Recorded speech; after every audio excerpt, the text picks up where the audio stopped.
Okay, we can begin. Yes? All right. Hello and welcome to this panel. It's the 2 o'clock, not 2 o'clock, 25 minutes after 2 o'clock panel, whatever.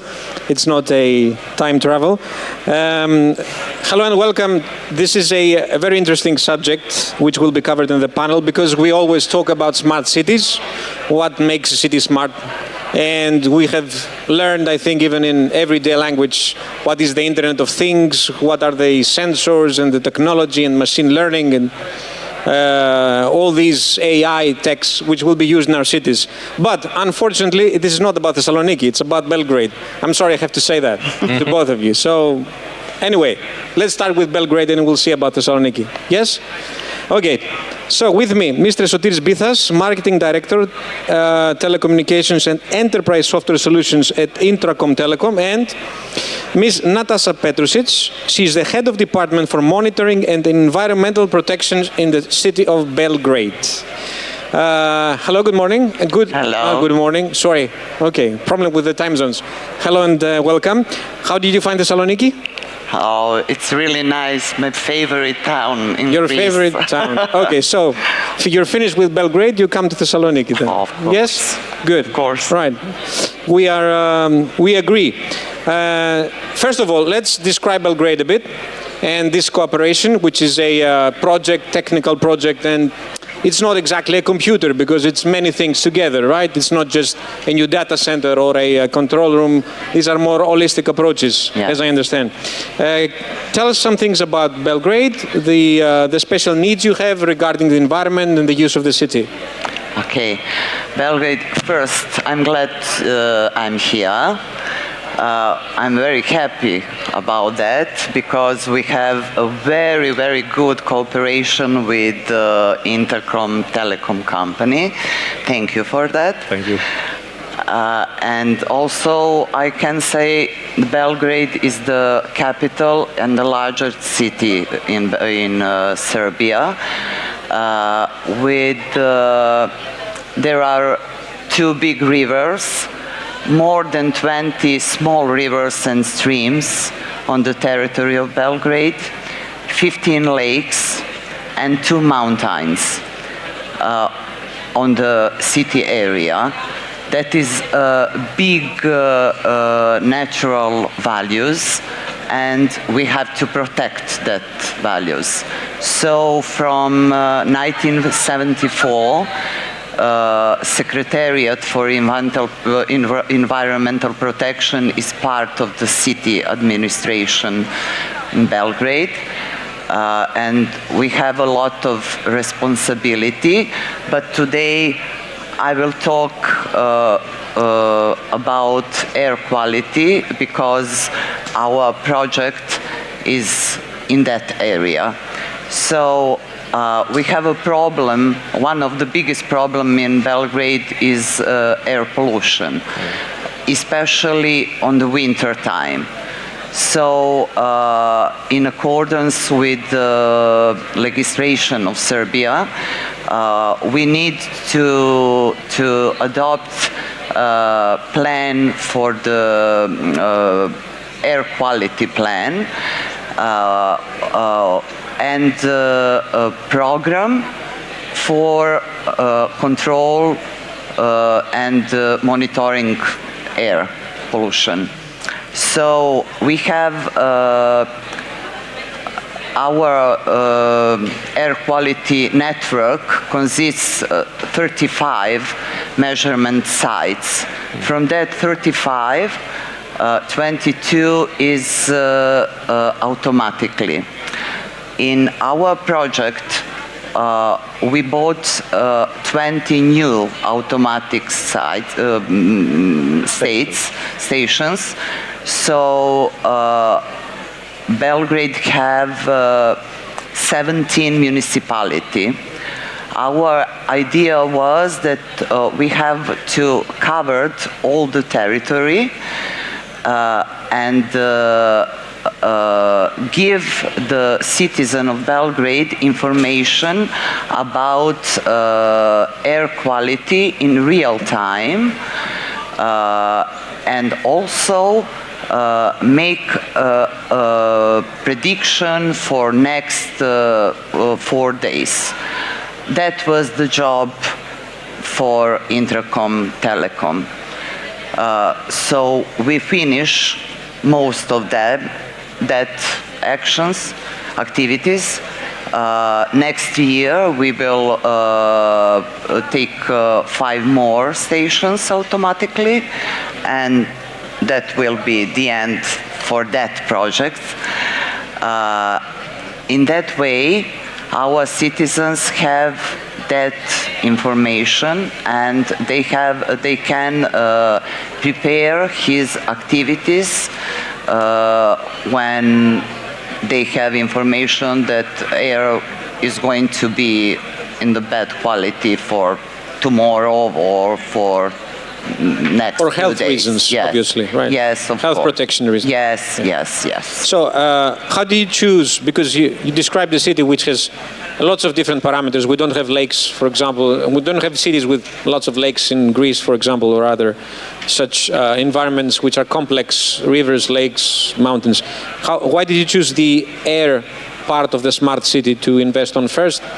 And what was the reason you focused on that first? And did you was this also a state-funded or a from the national funds project, or was it from the municipality funds? No, that is only funds from the municipality, actually from the city of Belgrade. So first we recognize a problem. After that we have to research the market.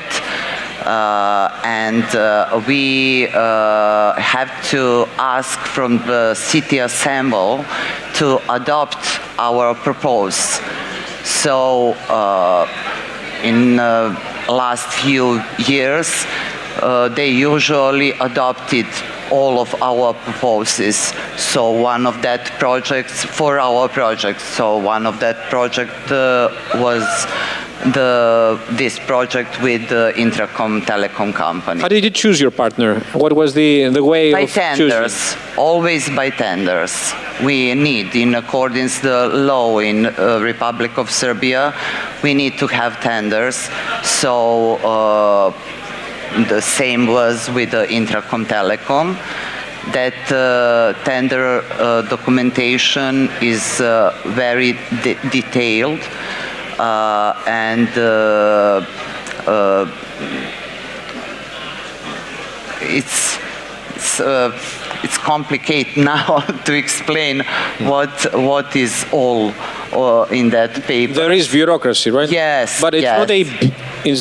it's a tender, but is it also a beauty contest? I mean, who has the best technology, or is it? No, only we have because they have to prove all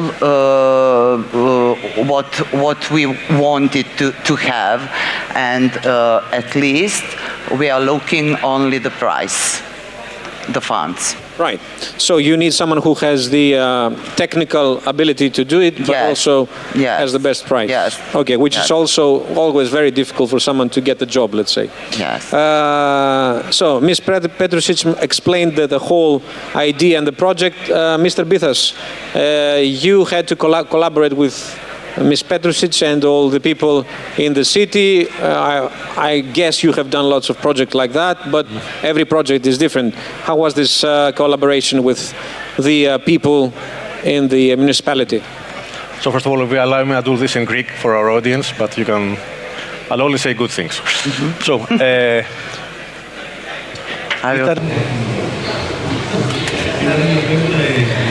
Our cooperation was very interesting. First of all, because we had very good open communication with all the teams and the groups. That was one of the main reasons for this excellent cooperation. We had a subsidiary of Intra Telecom there that used the same language, the local language, but on the other side, we also tried to get into the shoes of the other side to feel what their needs were. I have been working with Serbia since 2007, so I know a lot of people, and we have a lot of common points in the way that we behave. We have many common characteristics. They have good humor, and they are open-minded. They are open to ideas. So when they need something, they are open to listen to your ideas, and that's very important. Another important issue for this project was that we stood on our feet because we have very good technology.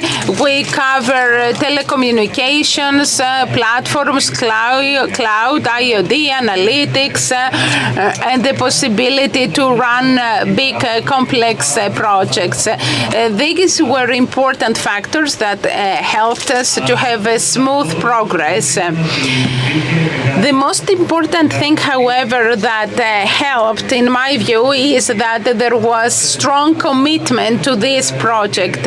We had faith in this project. We knew that it would have very good results because it wasn't just a technology project. It had impact on the lives of people. People believed in that.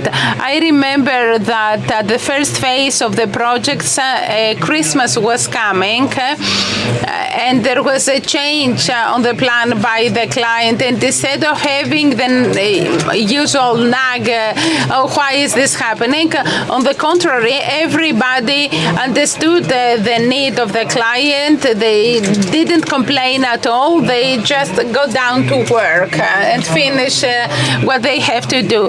This strong faith helped the smooth cooperation that led to the excellent result that we had. Replicate solutions for other cities, or you used solutions which were custom-made for Belgrade? Αυτό ήταν η γενική εμπειρία που έπρεπε να υπάρχει. Yes, we have the general experience, and we transfer it from one example to the other. Of course, the city of Belgrade had specific needs. And in any project that you carry out, you have adjust this project to the specific needs of the people, to their priorities, and this is what we did here. In all projects, what is important is experience and the flexibility that you have to match the needs and what might come up. We don't have lots of time anyway. Take a look at a small video. It's a short video, as I understand, which is about the collaboration and all the people we were involved in the project, which also always is very good. Okay, let's take a look.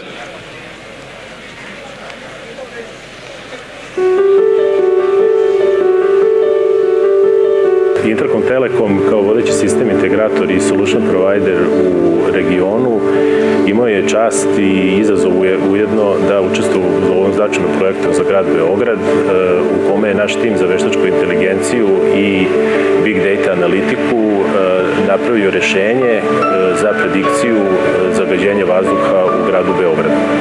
Ujedno sa našim partnerom Reku Max uradili smo montiranje i implementaciju većeg broja stanica za monitoring kvaliteta vazduha i samim tim poboljšali sam uvid u kvalitet vazduha u gradu Beogradu i uveli jedan novi servis koji će biti dostupan građanima, a to je predikcija zagađenja vazduha.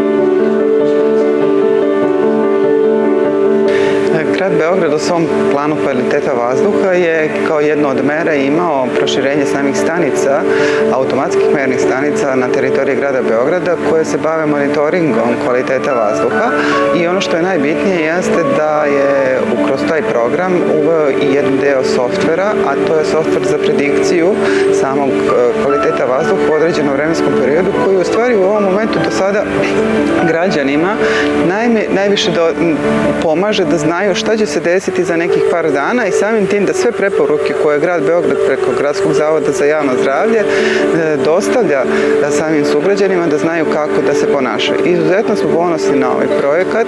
On se u stvari ne može nazvati projekat, nego proširenje dosadašnjeg stanja koje je postojalo na teritoriji grada Beograda kao jedan dodatni informacioni sistem koji našim sugrađanima daje više informacija, a što se tiče samih dodatnih analiza, gradu Beogradu, Sekretarijatu za zaštitu životne sredine i Gradskom zavodu daje informacije i podatke koji su veoma bitni za analizu kao egzaktni podaci koji se koriste. Kao predstavnik EcoMax Solutionsa, kompanije koja je u saradnji sa našim partnerom Intracomom i podrškom grada Beograda, Sekretarijatom za zaštitu životne sredine, smo u procesu instaliranja 20 mernih stanica na lokacijama raznim u Beogradu. Svaka od mernih stanica sadrži komponente kao što su sumpor dioksid, azotni oksid i ugljen monoksid, merenje prizemnog ozona kao i suspendovanih čestica.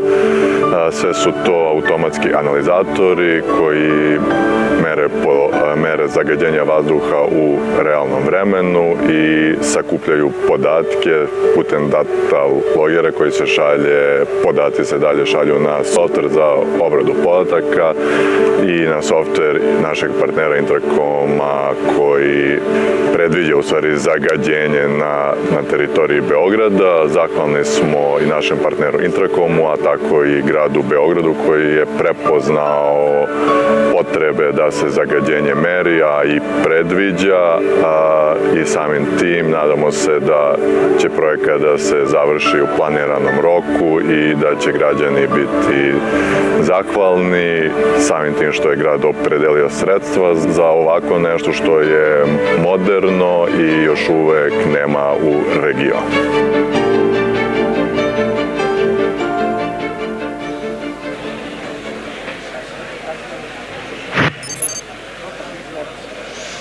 Right. Nice. As I see, you have lots of green in your city, so probably your results will be better than Thessaloniki's. Maybe, I don't know. I'm not sure we're better. I think we're lots worse, which is a problem. We are jealous. Okay, final question before we have a very, very small, ceremony, something, to Mr. Bithas. So for your company, this project is quite large scale. Did you have anything new you learned, something which will be applied to other projects and which was, let's say, particularly important or new to your stuff? Νομίζω αυτό. We have realized that in these projects you must think big, to have the big picture in mind. However, your plan must be small, realistic steps. You don't move from 1 to 100 overnight. You make small, progressive steps in order to have good, controllable result. What also helps a lot is if you have a good, open cooperation with your partners. When you have a problem, you acknowledge the problem, you tell them I have this problem, and everybody tries to do their best. Good communication has been the beginning and the end for complicated projects. But in the specific project, what was very important is that it wasn't a technology project for technology's sake. It was a project where you could see the daily result in the everyday life of the people, in the health of the people every day.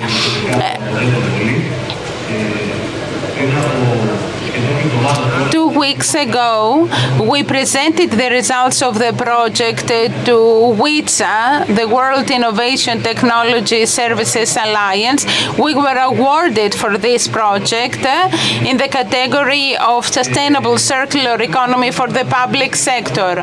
Everybody has realized that these projects should be oriented, should be human-oriented. spirit and should focus on human beings. This is the experience we gathered and we transfer it to other projects. Here in Greece, we have a lot of projects and we want to increase our clientele, whether it is the public sector or private companies, because we have the technology that can be used by both sectors, private and public. We will be happy to have similar projects because the feedback that you get is very positive. And always communication, keep the communication. It's like couples therapy. I don't know what, maybe you took some cues from a movie or something. You know, the psychologist who says you have to be communicative, you know, talk to each other. It's supposed to be a marriage, not a one-night stand. It's yes, a marriage. I see. And there are good and bad things. It's a marriage of two parts. And possibly every now and then you have to leave a little something to your partner. So actually, would like to take this opportunity and present this little gift, if I may, to the city of Belgrade, actually thanking them for the trust they've shown in us and for all their help in having this successful project and the recognition that we have received. So very nice. It's a good gift. Thank you. Thank you very much. Thank you for the Intercom Telecom. And this is not the first award.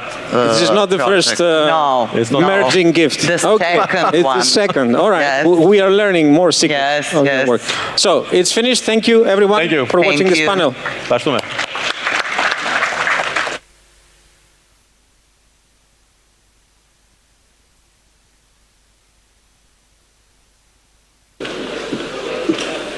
Thank you so much. As AI educational solutions continue to mature, the hope is that AI can help fill needs gaps in learning and teaching and allow schools and teachers to do more than ever before. Our next speaker, Mr. Federico Mena, Chief Operations and Finance Officer of EIT Digital, will analyze the subject. Mr. Mena.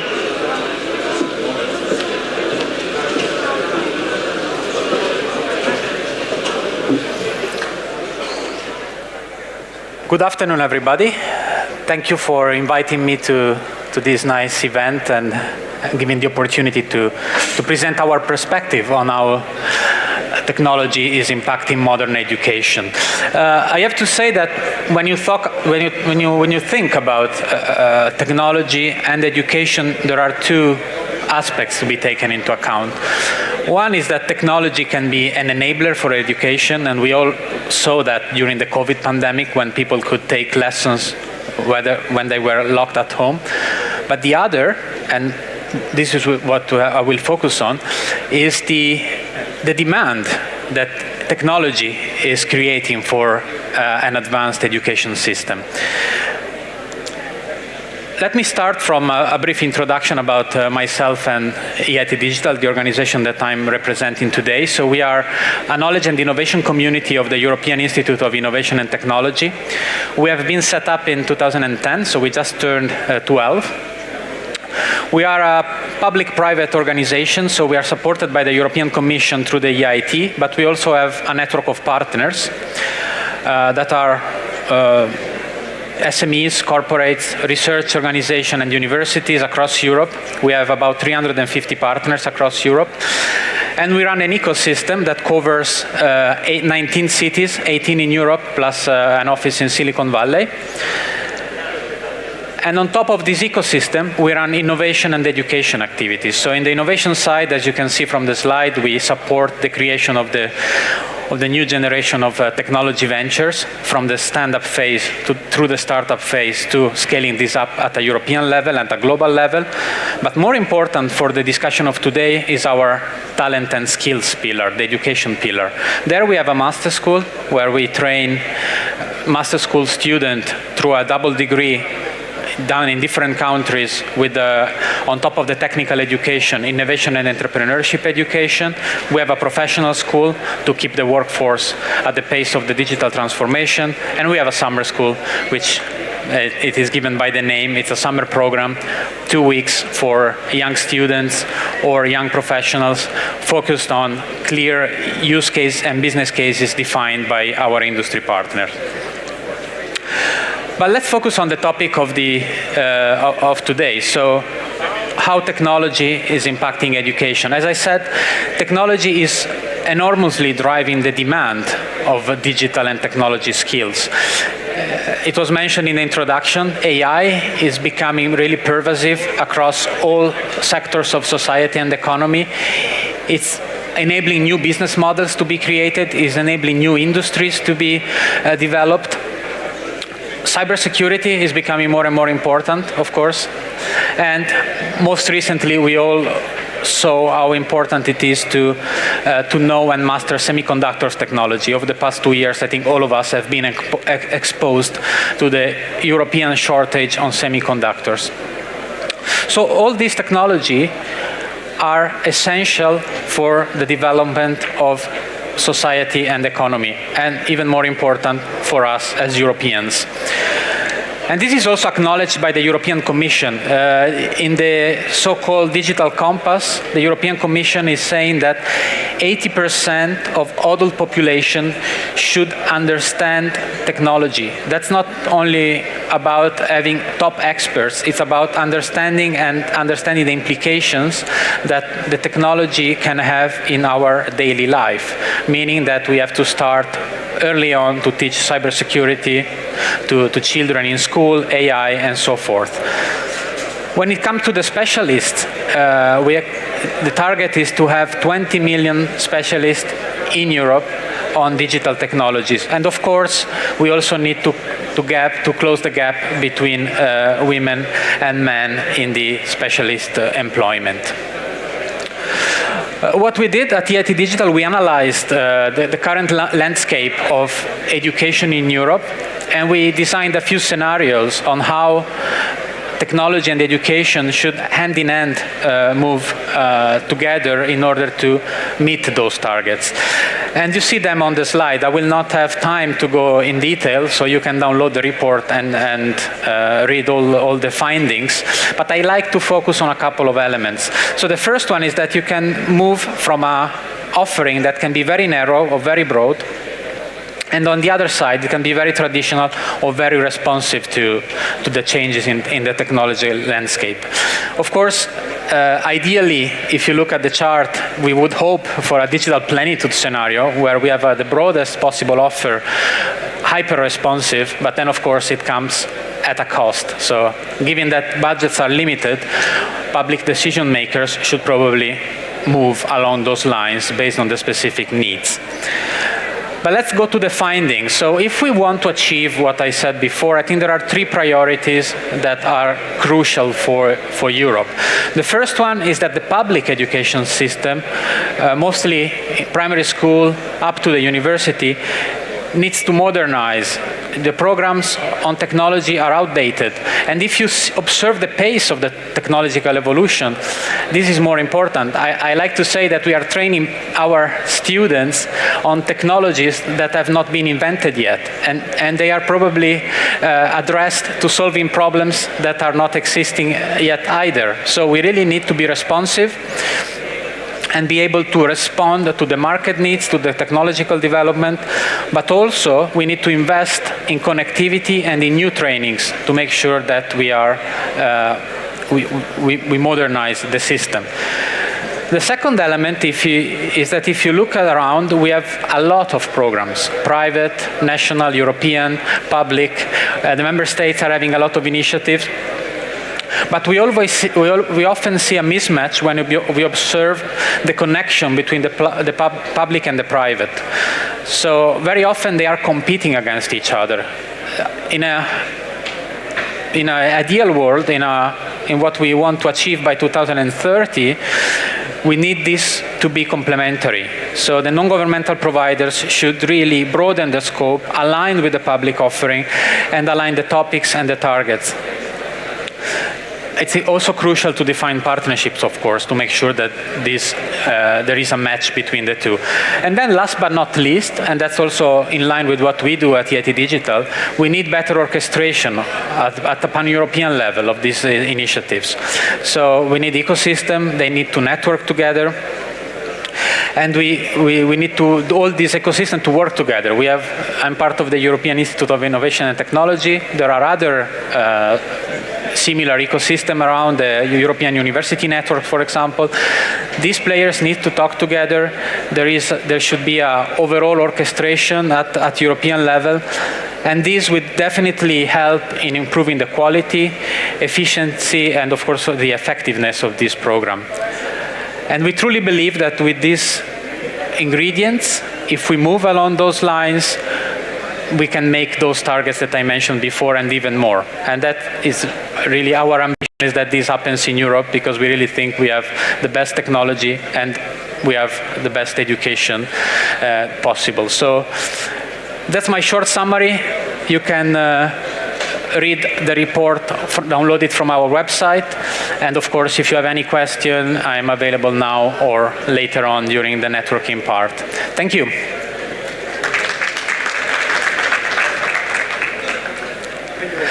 Sorry, I put it here.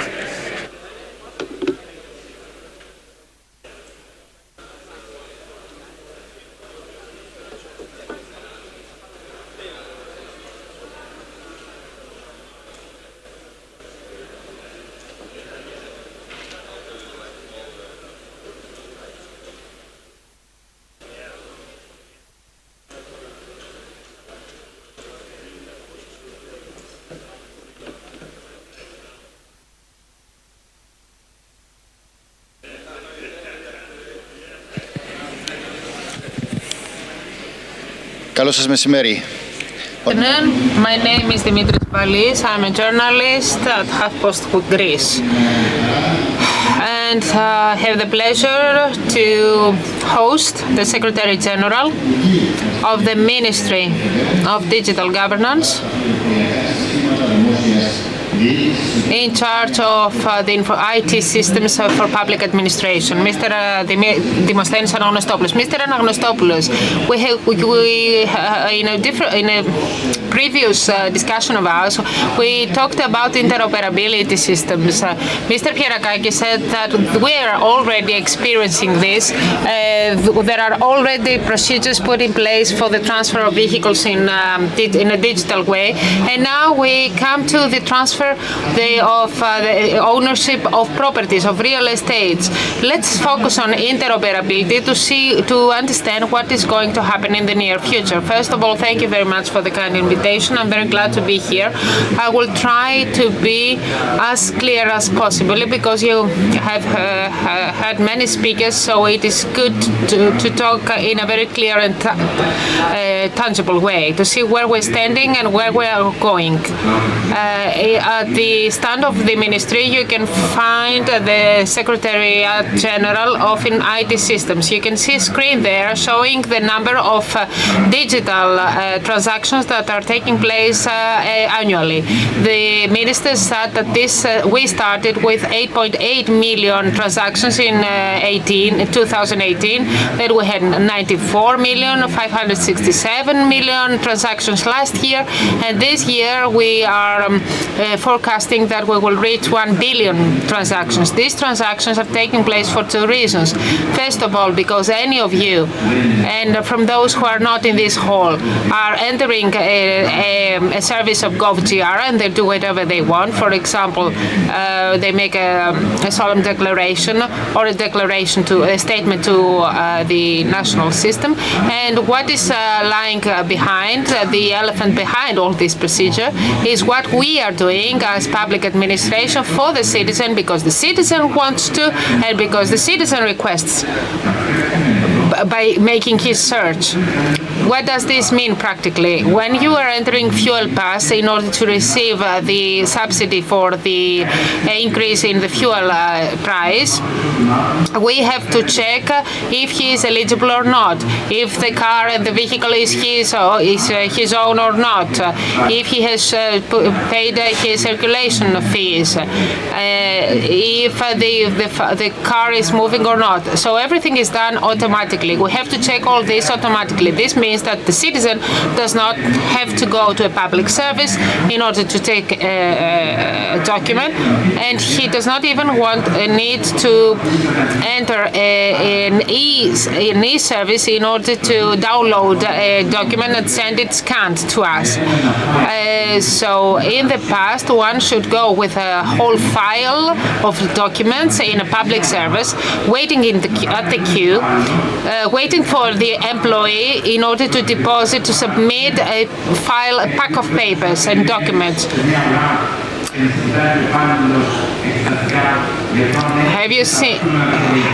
Have you experienced that in the past?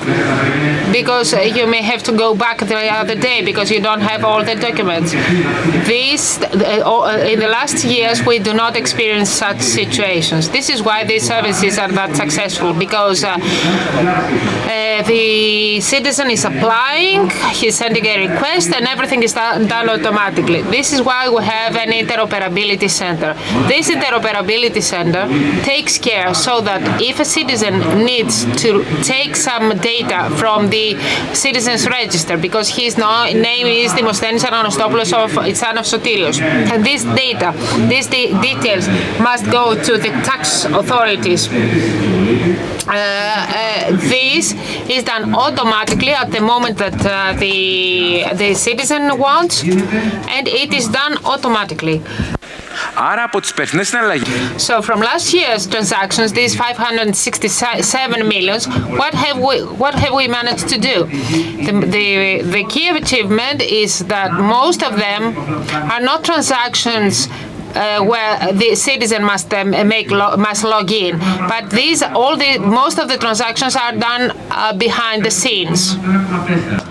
This year we are at 1.4. That is, every time somebody has login, we do 1.4 jobs for him without him knowing it. And that's the difference. In the fuel pass case, for example, it is 1 to 6. One application per citizen. 6 people work for this application. There is a nice video that shows in the Spanish public administration where a citizen goes to a public service and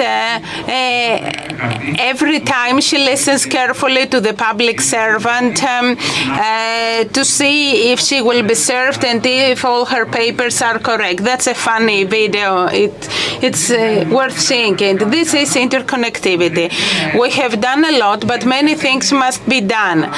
A new project is going to start with 12 contractors.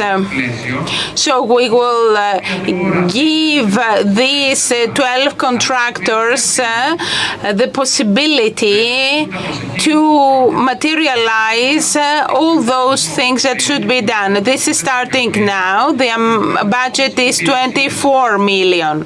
So that all those services that have been implemented will be interconnected so that every agency that wants something can receive it, and every time an agency can give something to be given. So we will make a map with this transaction, and so that what is asked will be given and will be identical, and in this way we will serve the citizen. That is what interconnectivity is. How reliable and credible is this whole process? Have new jobs been created through this interoperability? I'll tell you what the benefit is. When we have a single interoperability center, you control what you give to whom. So we are okay with legislation and we respect GDPR. But what is also important is that citizens won't get into trouble of getting these things, and the state also is benefited because the state doesn't need a bunch of civil servants to check if all documents were correct. This saves time to public servants. These public servants can do more creative things instead of just just looking at documents. Can you give us more examples of what we expect through interoperability? One thing is private cars transfer. I will show you how interoperability changes the way that we operate and work. We haven't realized that.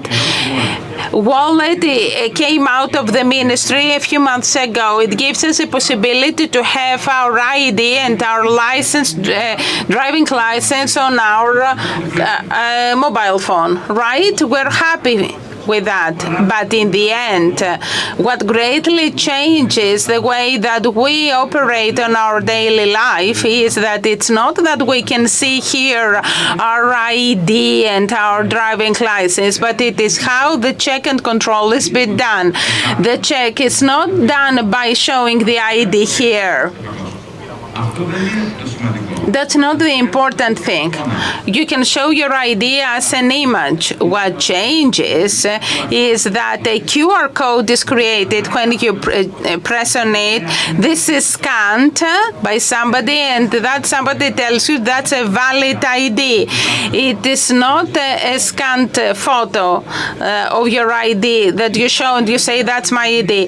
It is that somebody checks whether this is a valid document. It checks it by scanning the QR code. And a code is sent to somebody in order to check that. This might sound easy. Let's mention a simple mistake being made. Have you been to the airport to go through the control? I went there. And when I showed my ID on the mobile here, I showed it, but that's not what makes the difference. We don't show it.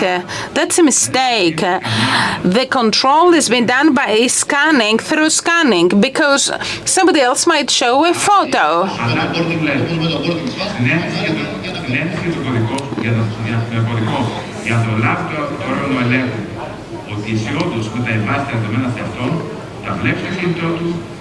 So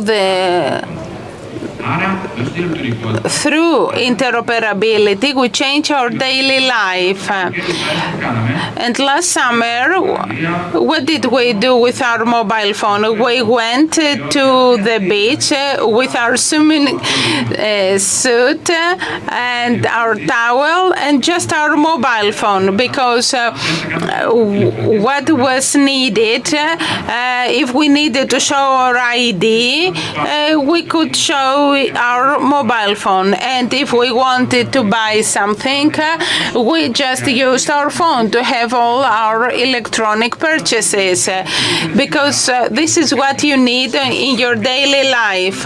When you went on holiday, did you think whether I need to have on me ID, driving license, and money? And the answer was no, because indeed you can do all your payments through your mobile phone, provided it has battery, and provided that the other side has got the scanning devices to scan your mobile.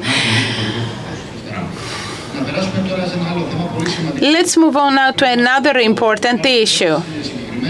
Yesterday, Google announced that it is going to set up a big cloud center that's important for the investments being made in Greece. What does cloud mean? How do all this data store? How are these data stored? What is cloud? G-Cloud is the information system where the central information systems of public administration are stored. However, the G-Cloud is a two-way system. It's a dual system. It consists of computers, storage units that are close to us. We've got them next to us. They are in our premises. And Cloud also has what is up there in the sky, in the cloud, where we can't see it and how it operates. The cloud that we have here next to us is called private cloud. And it is a cloud that belongs to us, to the Greek public sector, right? The cloud that belongs to Amazon or Microsoft or Google is the public cloud. And in fact, these are the services that we receive. And this public cloud belongs to the manufacturers and producers. And we get the services. This Google investment is of great importance for our country because it's important for geopolitical reasons. It makes Greece a center concerning data in our broader region. And it makes Greece a country to confide in. So it's an incredible success for our country, and we should extend congratulations to the government on that. It's a great achievement. What is the potential provided by this investment?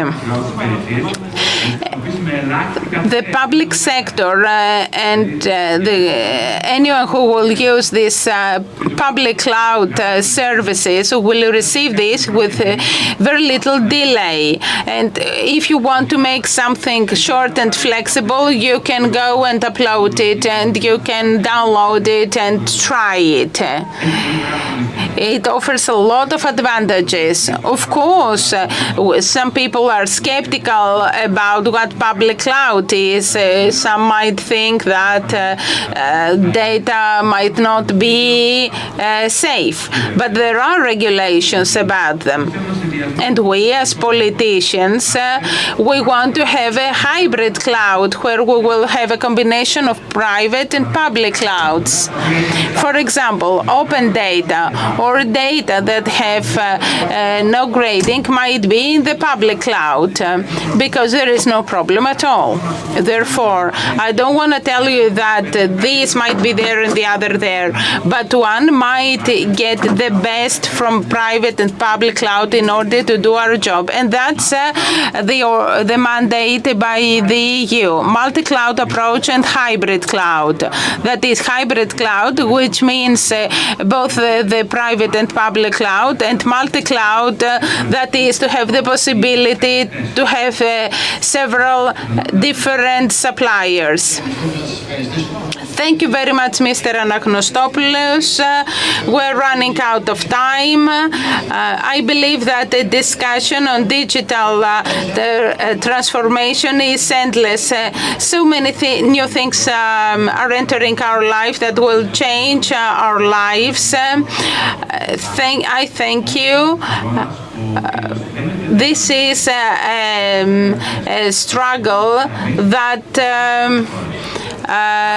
continues because other countries also progress in this field. So we should make steps forward and we should try to implement better practices faster in order to have more positive results as fast as possible. Whatever we do in this government, we do it at a really fast pace, at an acceleration pace, in order to be able to say that we have done something good. And there are, of course, many more things that should be done and we can do. Thank you very much.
Τέλεια.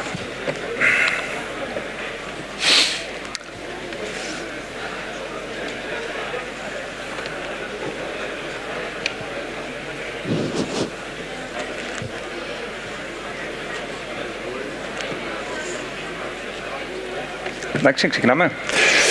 Κυρίες και κύριοι, φίλες και φίλοι. Ladies and gentlemen, dear friends of technology, good afternoon. We would not exaggerate. We said that with the outburst of the pandemic, the market, the technology market, is proving to be a key driver. I will indicatively mention two figures that show the scale of the change that is taking place. A last study of the the Hellenic Union of Banks showed that more than 90% of transactions, financial transactions, is done electronically, digitally. While from this, we were informed that in the last 2 years, the use of ATMs has been reduced by more than 15%. So, for the new business models and the products that are launched in the fintech sector, we will have a short presentation by representatives of the bank system as well as important players that are in the Greek market. So we have Mr. Spiros Arsenis, who is the head of Business Innovation Development Unit of the National Bank of Greece, Mr. Makis Malioris, who is the Technology Director of CardLink, and Mr. Kostas Tovel, who is a market leader in Greece of the TBI Bank. So, please talk to us about the Greek FinTech Hub, an initiative of the National Bank of Greece for the development and the growth of FinTech in Greece. Thank you very much for the kind invitation and for the kind introduction. We started amid the pandemic a new initiative, the so-called Greek FinTech Hub, along with 6 very important collaborators. First of all, within universities, the Economic University and the Capodistria University, the Endeavor Greece, that is a close associate of ours, and they support us. They support the Greek startups going abroad, and with the Onassis Foundation, that is interested in fintech in terms of creative industries. That is how to fund productions and other creative industries, and the hotel chamber that is where the role of fintech is obvious in order to optimize costs, rooms, hotels, etc. So altogether, we launched this initiative to see how we can support. In total, to support fintech at the level of research inside the universities with boot camps that we've organized, as well as to lighten some aspects of fintech that are unknown. Fintech in creative industries is something very new. We, as a bank, our goal is for the next years, although we participate in 10 funds, we have engaged some funds, our own funds, that are going to be devoted and that are going to be used to finance fintech companies. Not only to finance and fund them, but also to collaborate with such companies in order to be able to introduce and to develop new products for us and for the whole of the market.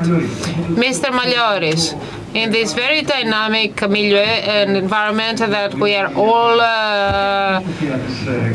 seeing, what is the philosophy of CardLink related to the new business models that you want to present and launch in the Greek market?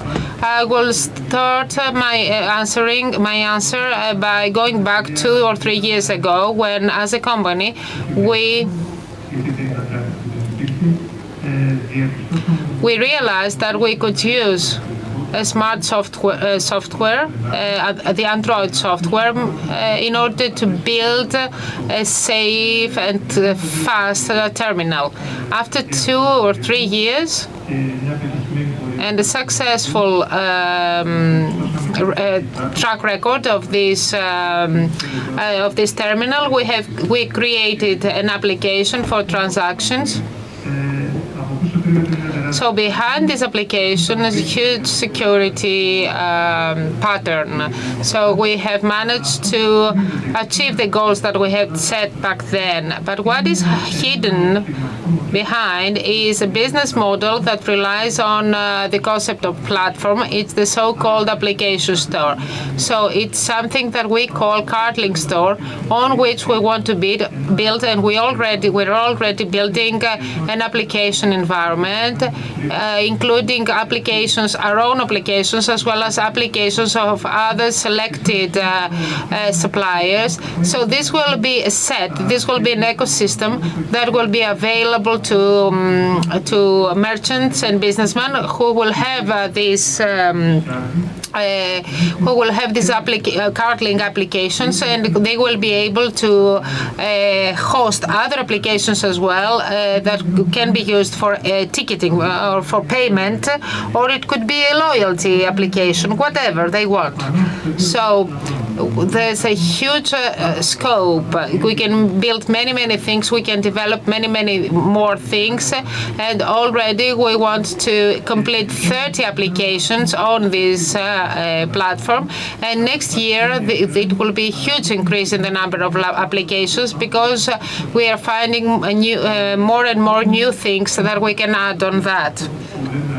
So based on the application store concept and the value-added services concept, we have ended up to what a businessman requires as a business model, and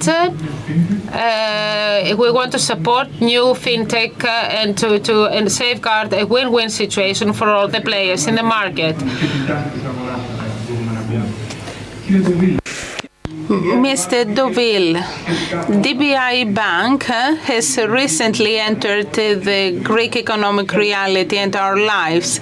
Could you talk to us about it? TBI Bank is one of the biggest challenger banks in southeastern Europe. We serve more than 3 million customers and 16,000 businesses. We have physical presence in Bulgaria, Romania, in Lithuania, in Hungary. We have an extended coverage of all the areas we are interested in. Greece is our newest market. The Greek market is very interesting. We wanted to enter the Greek market for a year now because there is fast economic growth. There is a digitalization by the state that makes the client journey faster. The client doesn't have to go to a store.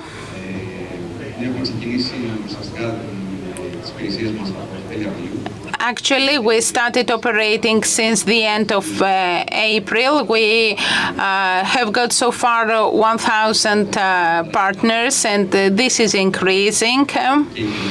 The channels that we have brought have become accepted, and we are very pleased by the way that our bank was received in Greece.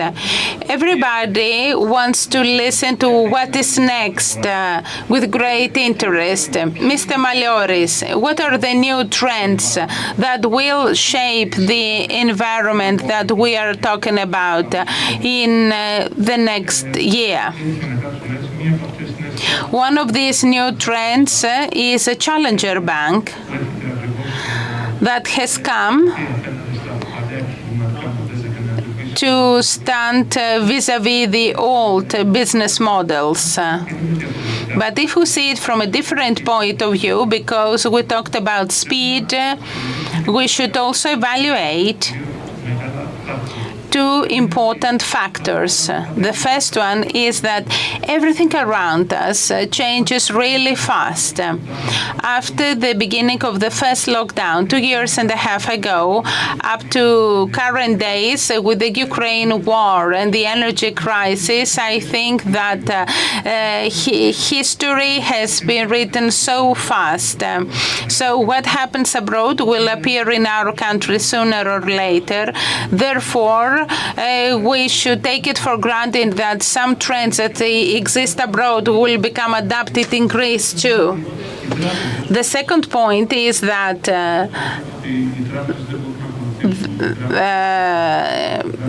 some people say that banks cannot follow and that state transformation does not allow them to follow. But I think the solution is somewhere in the middle.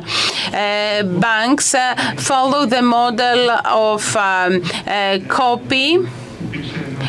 cooperate and implement. So abroad we have had 89 fintech partnerships, and something similar will occur in Greece. And we also have the classic buy now, pay later. We have seen it with a big company that represents it abroad. Athenos, Klarna, and even PayPal copied it. It's this well-known model where the consumer pays with using their debit card without checking their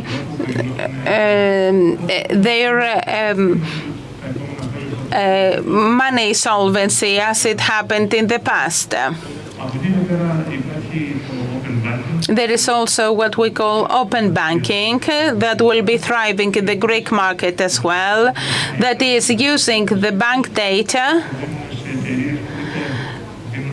when this is given to companies that give the data per se, or if they use it for transactions, that is ASPs, and embedded finance, that is actual transactions within which a finance transaction is hidden.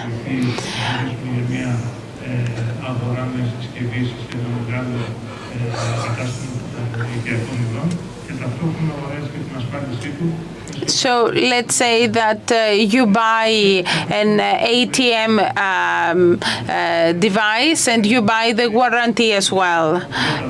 As for blockchain, we won't see this in Greece shortly, so I won't refer to that. From buy now, pay later, what can you tell us, Mr. Tovil? TBI has an important presence in this method. Would you like to tell us a few things? You told us about your dynamic launching in the Greek market. Would you like to talk to us about the existing customers and the future ones? What are the new things that you're going to bring them? Buy now, pay later was just the beginning. There are various ways to enter a country. Buy now, pay later was a tool missing. Of course, we're not the only bank that offers it. There is competition. We offer it to big partnerships with Scrooge, for example, but we want to democratize buy now, pay later in general to an SME in order to increase their sales, and we can do that either in an e-shop or in plug and play. That is, a company can start increasing its sales in new ways, or we can work with a new store. We offer buy now, pay later in small installments,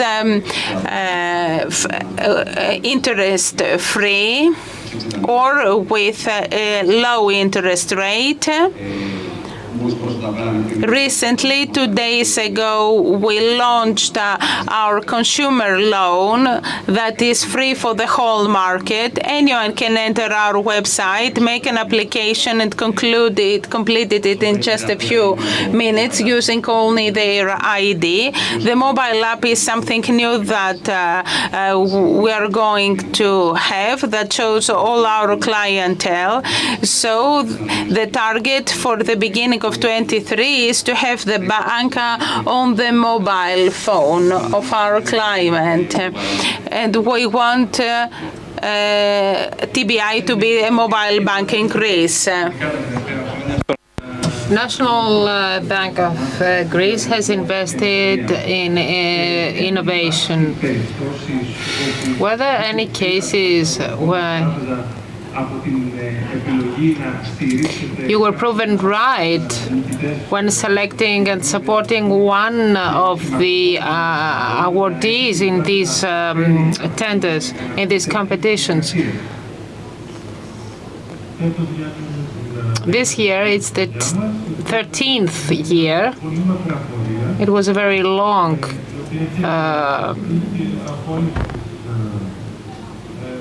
procedure that was welcomed by all administrations that have changed,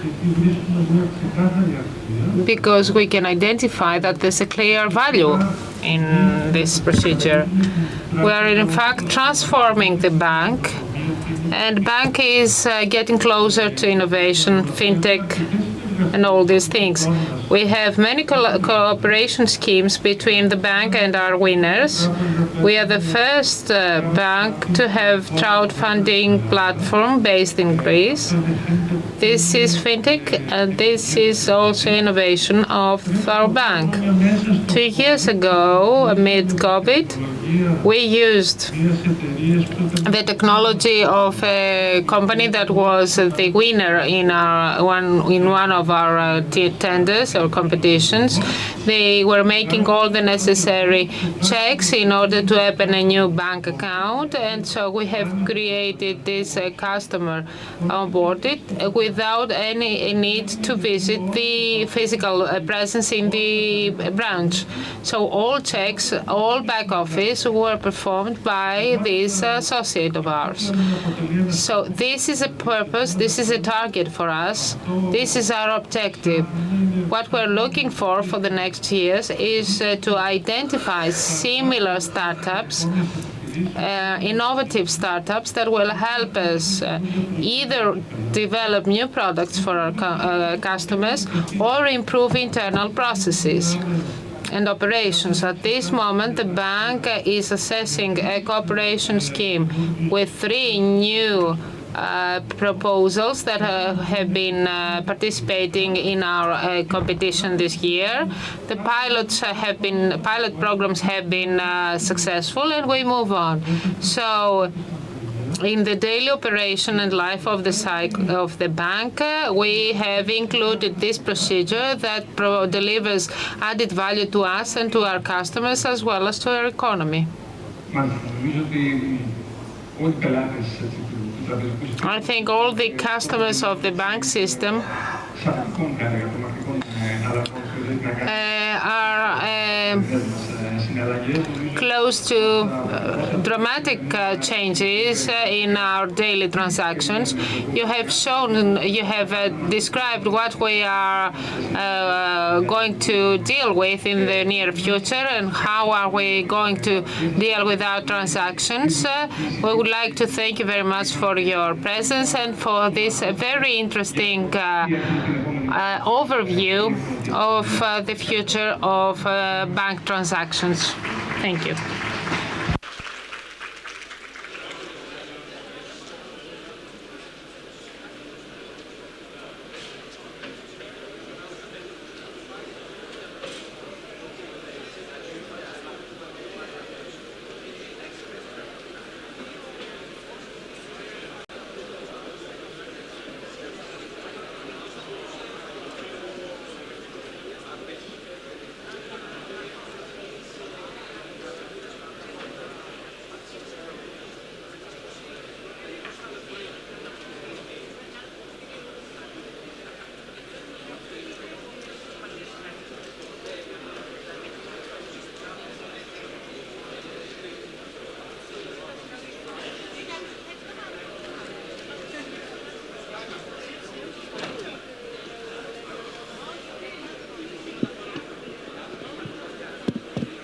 Χαίρετε. Καλησπέρα σας. Με ακούτε? Good afternoon. Can you hear me?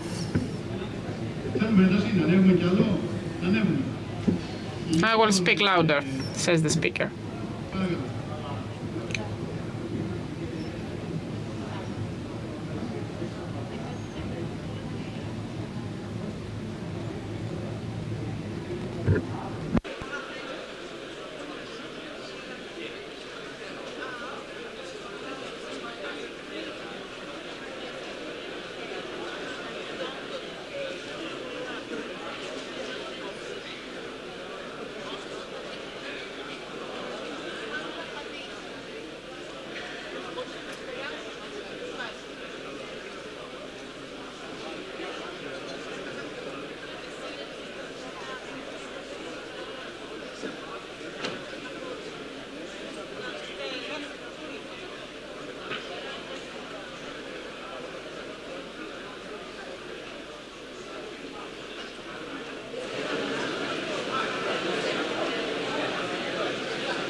Πάμε λοιπόν. Είμαστε το επόμενο πάνελ και έχουμε... It's the next panel. And we have with us Yannis Haralambidis, who is a professor of digital governance at the University of the Aegean. Nikitas Georgiadis, who is an account manager at Cisco. Alexandros Bregianis, who is a public sector and ICT executive at Nova. And Nikos Christodoulou, partner and consulting leader at Deloitte. Hello, welcome. And our topic is the digital transformation of the state, a constant struggle. So are we in a continuous war, an ongoing war? I had a question raised in another panel I was participating before. It was a panel on another topic. The children said, oh, we want to be successful in business. How many years do we need? Is it a constant struggle? Yesterday someone told me, I want to learn to play the guitar. How many years do I need? Well, probably, evidently, it is a constant struggle. And we better... last week I came from Denmark. Denmark is in one of the first places of digital transformation. We are always in the last places, but we're rising. Now, if you understand the mentality of the Danish people, the citizens of Denmark, you will understand you are first. You are first. You're top. They will say that, okay, I'll do even better. If you go outside and you tell a Greek you are first, the first thing that the Greek will say is, okay, so it's time to rest. Let's shut down computers and go for vacations, for holidays. No, you have to be targeted. You have to be consistent. You have to be focused on your target. You must not spend time and lose time for at least 10 years. And still, this does not mean anything. Because one might say, okay, we thought that we tried, that we did our best in the last 40 years. We have spent hundreds of millions to create the state of tomorrow. No, it's not enough to try, but it is very important not to make important mistakes. If you try and you're trying to become fit, okay, we all want to be like Nikos, but we cannot do it Yes, I'm trying as well. I'm trying to be on a diet, but once every few days, I make a mistake, an important mistake. I eat 15 pizzas, so it takes me back. So yes, it is a constant struggle. As in all important issues in this life, the marriage is a constant struggle. Parenting is a constant struggle. So you need every day continuous and constant struggle without making significant mistakes. This is why digital governance is a constant struggle. And let's not forget something, the speed by which we are moving forward. And today we do enjoy speed. We say, oh, great, I have everything on my cell phone. And we had Demosthenes beforehand. Think of that, the speed by which the first is moving, if you see how the first ones are moving, you may feel disappointed. Yes, we are trying, but we are evolving, but we are still lagging behind. Mr. Georgiadis.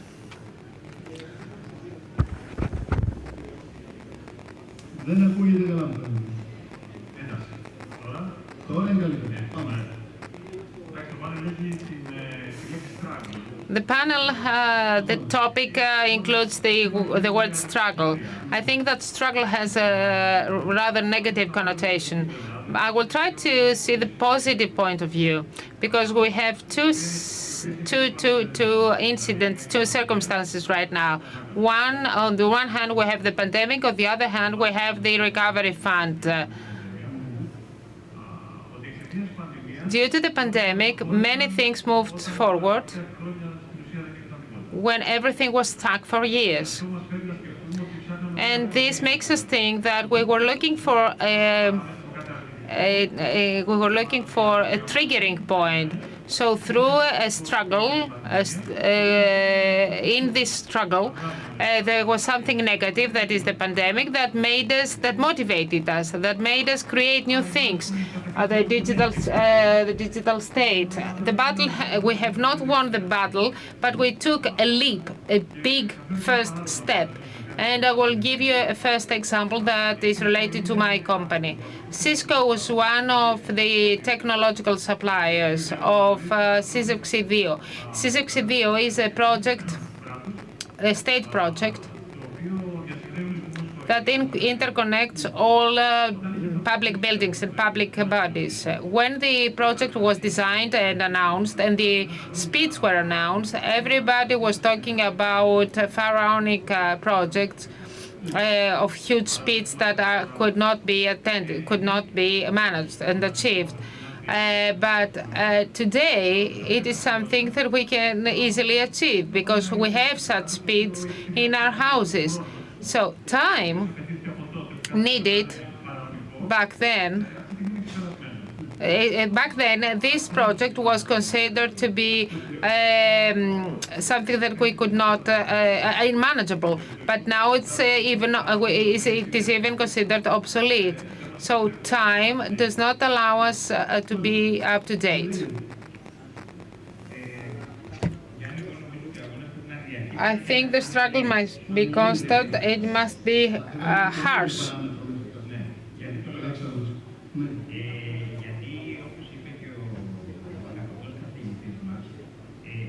Because as the professor said, battles are starting and they never stop.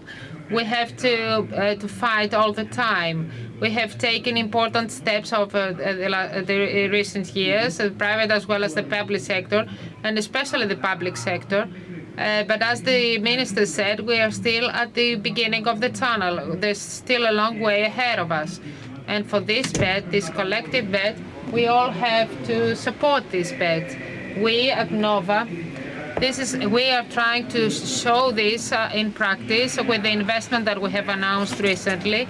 It is very important investment in the field of digital infrastructure and new generation networks, a modern optic fiber network that will reach every house and every corner of the country. This is why we are going to invest 2 billion euro in the next years in order to create a private-owned network that will provide a capacity,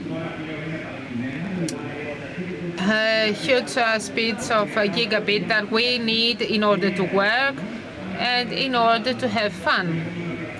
So this is a need. So we will add this, we will contribute through this investment plan to digital information, and I believe that this contribution will be important. Good afternoon. Can you hear me? Yes. First of all, I would like to say to my friend Yannis that I hope that the results of the state digital transformation will be better than the results I had with my diet. I would like to make the following comments. First of all, wherever you have digital transformation, it is a stable struggle. Whether we're talking about private sector or for the state sector, struggle is constant and stable. So it's the same in both sectors. And it's not an issue, it's not a matter of 5 years or 10 years. It's a constant struggle. So you always have to improve things, to automate things, and then there's another need to re-automate things. And for sure, the limiting, restricting factor is not technology. In the past it was mentality, it was convictions, some procedures that were very complicated, and we now have the pleasure to see that all these problems are corrected. I have seen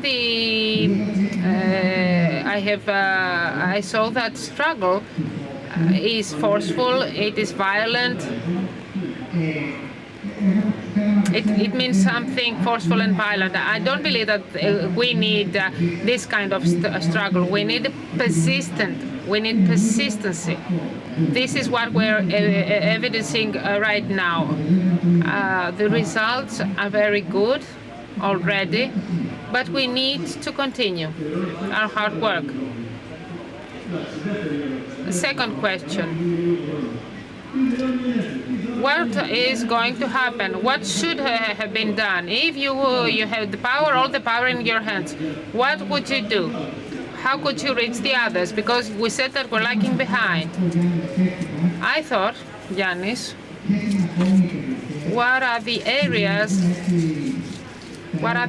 that are still creating troubles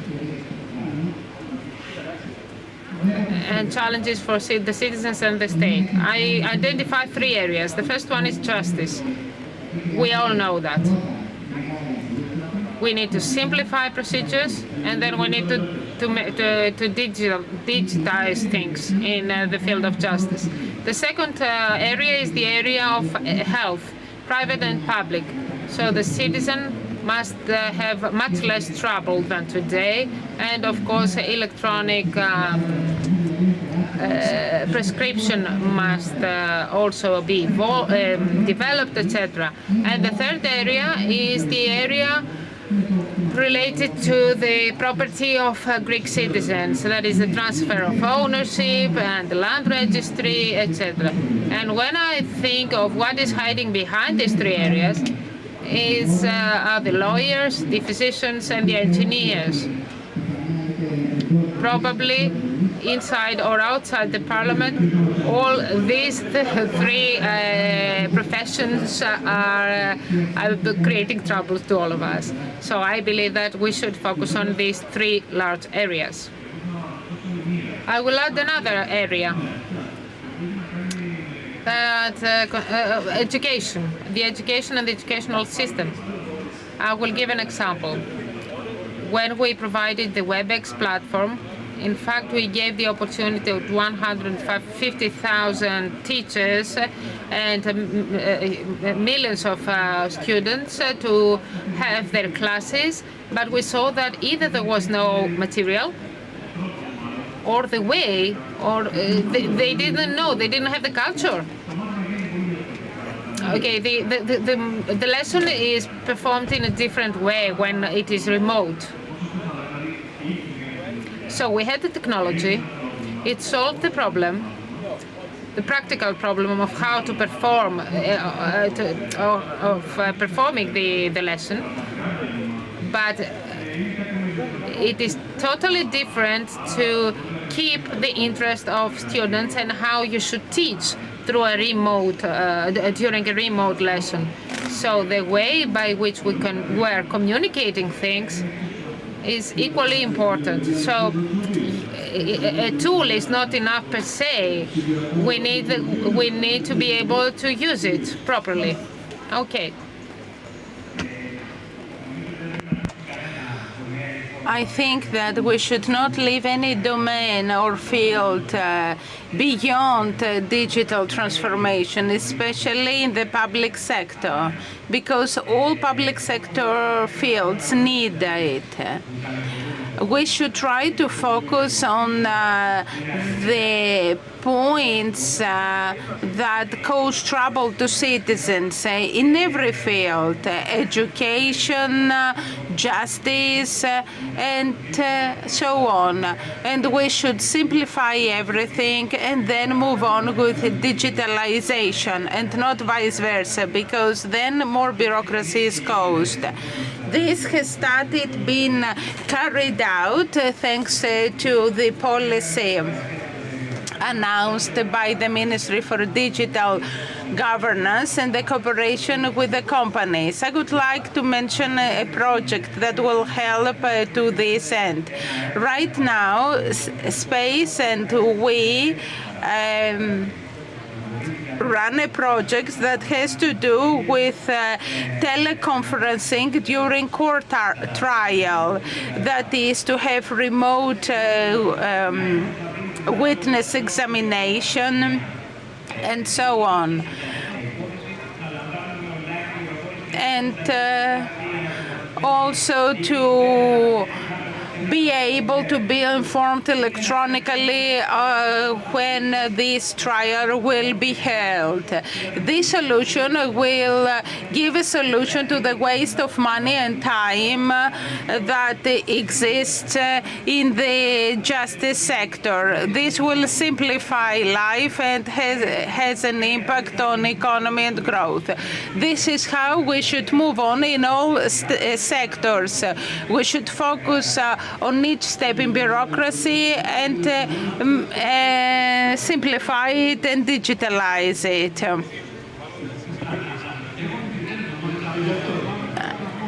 Yanni, the floor is yours, but don't talk too much. I can't, he says. I have my students among the audience. We could be talking for a long time about this issue. Here in Greece, nobody has ever mentioned, perhaps now, thanks to Mythos, which is a new initiative by the ministry, we try to measure and record the simplest things ever, that is, the services that the state provides. If I go to a private company and ask them, what services do you offer? That's very easy, they will answer you. If I go to a Germano store, every employee there knows what they sell, but the Greek public sector doesn't know the range of services provided. So I was asked the other day, why are we still ranked at a low level in the indicators? Why isn't this shown in international markers and indicators? Because we have a huge backlog. We must go after paper in a different way, dear colleagues. It's not an issue of trying to find the right procedure. No, we should go to each public department that has at least 2 people working there and write on the wall, transform digitally. In other words, don't use paper, otherwise I'll kick you out. That might sound hard. What does it mean the mayor doesn't know what an email is? What does it mean that I go to every public service building, there is a board of announcement that is packed with pieces of paper that nobody looks at? So we can't have on the one hand the Secretary General of the Ministry announcing that we have IDs on our mobile phones, and on the other hand to consume billions of paper every year. So what should be done is different from sit at your desk and for the first time we have people sitting there who know the problem and try to find a solution. For the first time, I'm not ashamed of traveling abroad, and my friends tell me, Haralabidi, of your digital governance. Show us what you have done, and it's the first time that I can tell them that we do something. So let's keep this momentum, but we should raise everybody to the level that they should be. If I represent the public sector, I'm sitting next to dwarfs, Deloitte, how many all over the world? So a huge number of thousands of employees. Who trained all these people? Who put digital transformation in their minds? I carry out questionnaires in municipalities, and I ask them, has anybody told you how important digital transformation is and ask you to change? And the answer I get is no. So we should avoid creating a state of two tiers, having the ID electronically and on the other hand queuing up in a public service to solve your problem. So imagine we have one of the best systems in GovGR and behind it, and at the same time, let's call 50 mayors here to see what kind of systems they have set up in the last year. In the previous year. This means that besides our big central systems, we should rewrite rules and regulations that will be implemented and won't allow anyone to make mistakes. Because if on the one side we build something and on the other hand the others continue the old way using paper, then we do nothing. I would say to prohibit the usage of paper in any sector, in any service of the public sector. And finally, the problems that we have been talking about have to do with electronic governance of the first generation. If you ask the Czechs, the Estonians, and the British with what they are dealing with the second generation. That is, they use informatics in order to solve the problem of representation, of democracy, of contact with the citizen, of participating in the public. We have forgotten all this. We say first we're going to solve these issues, and then, but when then? So let's do this, but think of the other. Informatics hasn't come to this world to make medieval procedures automatic. Informatics has come to make new things. So, okay, I'm stopping here. Who says that I should go on talking? Everybody, I've got the audience here. Mr. Haralabidis is Professor of Digital Governance, and our target is to leave him without an object of study. That's right. Thank you very much, ladies and gentlemen. We've told you what should be done. What will happen, I don't know, but at least we have told you what should be done. Thank you.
Δεν πειράζει. Θα ζητηθούμε λίγο.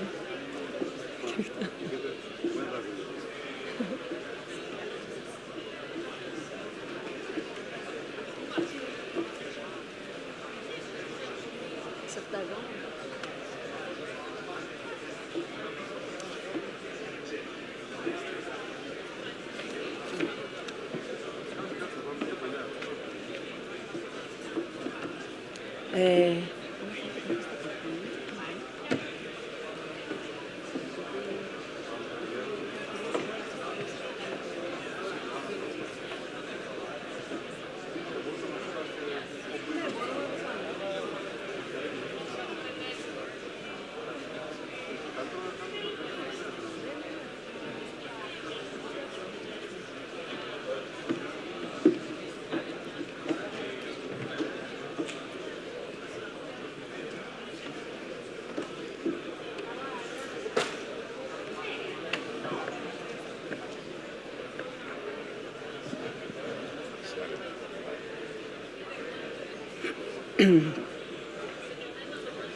Ξεκινάω.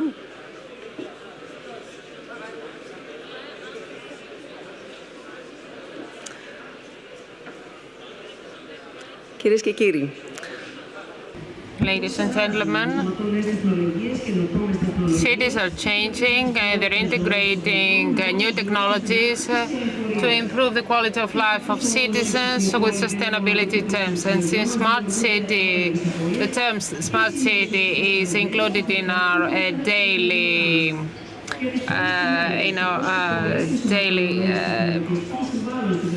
concept, we're trying to find how new cities and smart cities are going to guarantee a better future for the next generation. So we will be talking with experts in this field. We have Mr. Giorgos Tsakoumis, who's the president of the Technical Chamber of Greece for the section of Central Macedonia. Mr. Tsakoumis is also founder and CEO of Consortis Geospatial. We have Mrs. Lignou, who's an urban sustainability consultant of Unisystems. Mr. Sotiris Batsias, who's a strategy director and smart city leader of Deloitte Greece, and Mr. Angelos Dragolas, who's the president and CEO of Ionic. So welcome all. We will be talking about smart cities. Mrs. Lignou, when do we call a city smart, and what differentiates a smart city from the rest of the cities? Good afternoon. I don't want to say what a smart city is, but I will say what is not smart in a city. A city is not smart when it has IoT or when it has only sensors or only specific technological items and assets. A city is smart when it has a whole ecosystem that produces work that favors and is beneficial for the quality of life of citizens. A city is much more complicated than what we have in mind, since it includes many different components and bodies. It includes mobility, the environment, cultural bodies, the municipality itself, because everything is under the umbrella of the municipality. Each of these components has its own role to play in this system. So in order to have a smart city, we need the collaboration and the cooperation and the coexistence of all these components under the umbrella of technology. Mr. Bazias, what are the main trends that affect cities today, and what is the role of technology? I think that cities of the last years have went through some very important challenges. Let's think of the years of economic crisis, when suddenly they had to work under very strict fiscal limitations and restrictions. Then we had the pandemic, the years of the pandemic, when we had to cities had to change the way they were operating to become more digital. And now we have the energy crisis due to the invasion of Russia in Ukraine. Many trends that are creating many restrictions to the cities. So if we take a look at the history, we can identify three major trends. The first one is the urbanization trend, based on how the society is moving and the economies are moving forward. We will see that 70% of the population by 2050 will live in cities. This means that many more bodies, many more organizations, and many more people will have to coexist in an environment which will multiply the needs and the solutions to be given. The second trend concerns the way by which people are managing their affairs. The pandemic, as well as the digital transition that is ongoing, have motivated people to ask more and high-quality services. This is something that the cities must cater for. Decarbonization and the transition to more energy-independent communities is also another trend that is emerging due to the energy crisis, and it imposes new solutions and technologies, in fact, interconnecting everything. It is a solution that brings tools that can set the foundations for new partnerships, new business models, and new ways by which cities can deal with modern reality. We would like to ask you ask from your experience how technology can help a city to become a smart city, a city of the future. Technology is not also supporting, it is necessary, but it's not only technology, and I will agree with the previous speakers.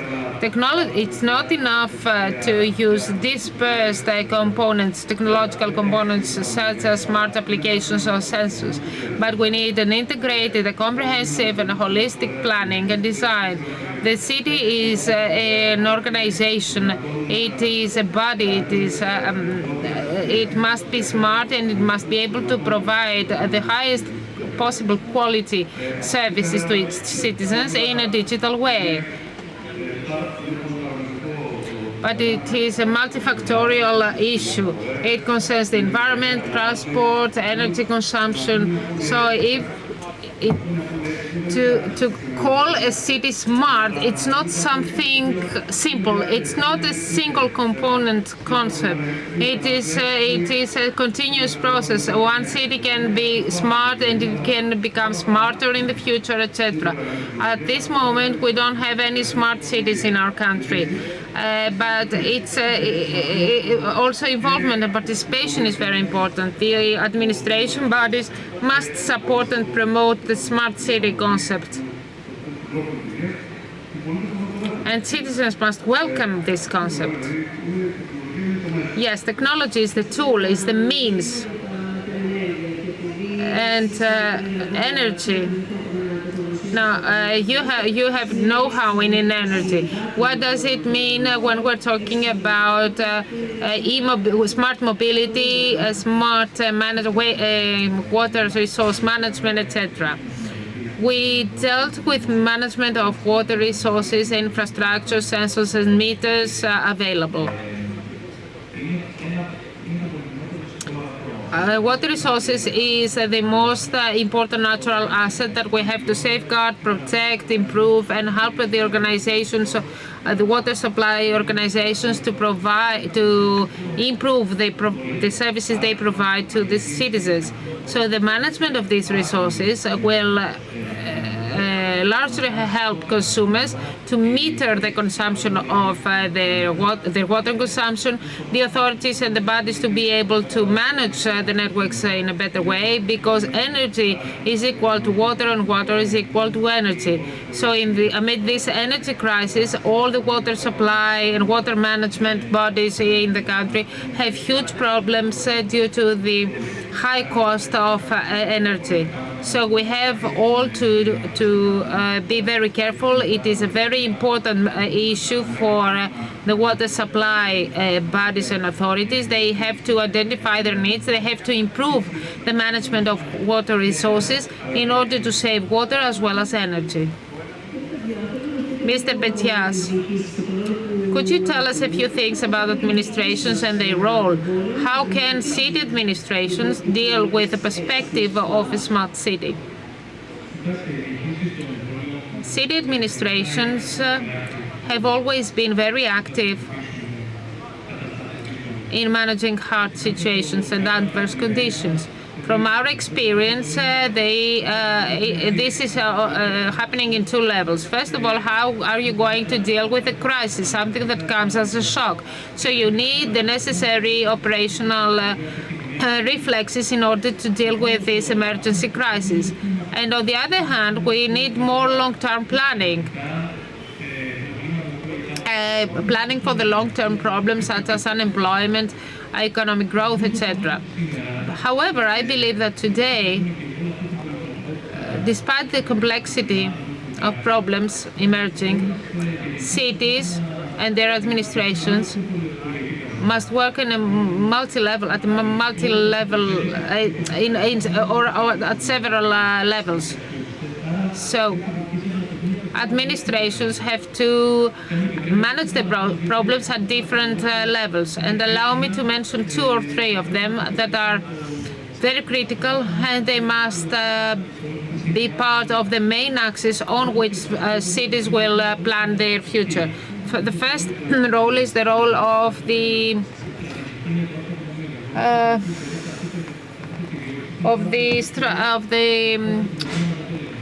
coordinator. So the strategy is the most important thing. Cities and administrations must identify what they want to do, what is the problem they're dealing with, and to plan to design a strategy that is clear and that will bring them to the future.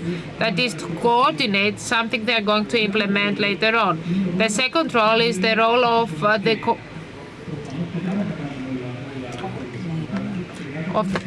να δουλέψει παράλληλα ιδιωτική οικονομία. So we need a coordination between all parts, that is between the administration, between the bodies, the authorities, the citizens. All these must coexist and cooperate on a single platform. And the third role, apart from the two previous, is the following. Administrations must be good implementers. They need consistency. A city does not become smart or smarter from one day to another. It may take 5 years or much more, so we need to be consistent. But in order to be consistent, you need clear targets and you need a clear focus on your targets. So you need very good mechanism to monitor the progress of your strategy, and you need the necessary reflexes in order to be able to react and intervene in case your strategy does not bring the desired effects. Mrs. Lignou, do you believe that cities should cooperate, and in what way? Based on the approach that we keep on discussing, it's very important to have a look at what is happening in the other cities. In this game, a city is not on its own. It's a collective issue. We support the ecosystemic approach, and being a member of the international fireware community that supports open models and interoperability. We want to be able to see not only the best practices existing abroad, but we want to work together to have the digital twinning among cities, because cities tackle similar problems. We might have the waste problem, so it's useful to see what happens in the other cities. We're not on our own in this game. Mr. Tsakoumis, you told us that we still haven't got smart cities, but what is the stage of this digital transformation that Greek cities find themselves? Undoubtedly, we're not at the level we were 10 years ago. I don't have statistic data to tell you this precisely, but from my experience and the contact I have with municipalities, I can tell you that we are at much better level. Almost all Greek municipalities implement digital applications, so they are in process of becoming smart, if you allow me this term. I believe that Athens and Thessaloniki have a lot of applications that help to this end. Trikala, which is a smaller city, is a smart city and has worked hard on that, at least at pilot level, and it's a good practice for other cities. A lot of money is given right now to that end by the Ministry of Digital Governance, and the ministry has done a lot of work in order to turn governance in digital form. The minister, Mr. Pierakakis, said that there are 1,500 digital services in GovGR for the citizens. We are on the right track, but we should continue progressing intensively so that by 2030 we could say that we have some smart Greek cities in Greece. What is the share of responsibility that the private sector and the public sector have? The share of responsibility belongs to the public sector and local authorities, first and second degree, undoubtedly. However, private sector plays an important role.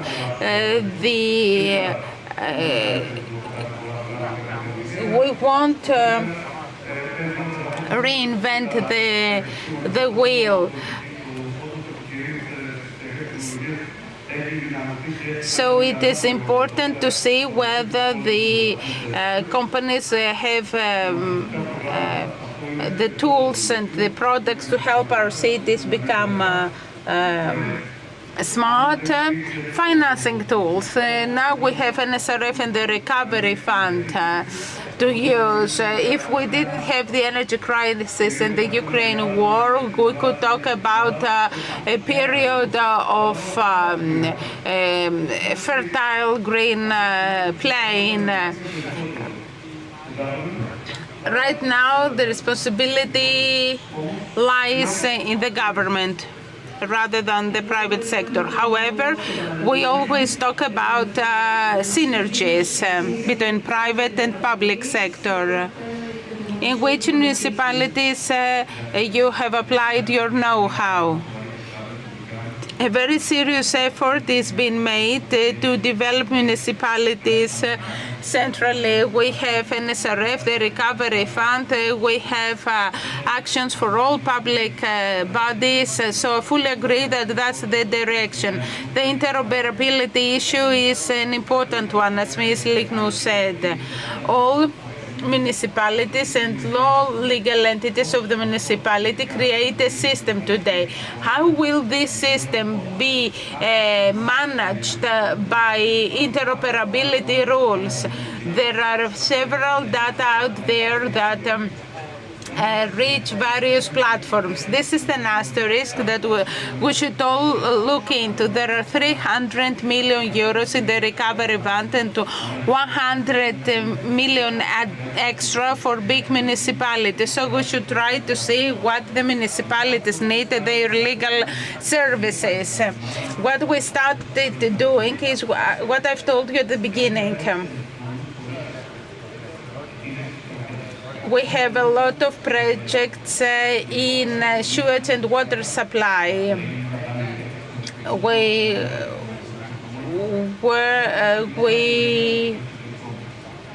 work with services abroad as well. Greece has moved forward in the water supply system. There is telemetry right now. We have remote metering. The biggest trend in our projects is to have digital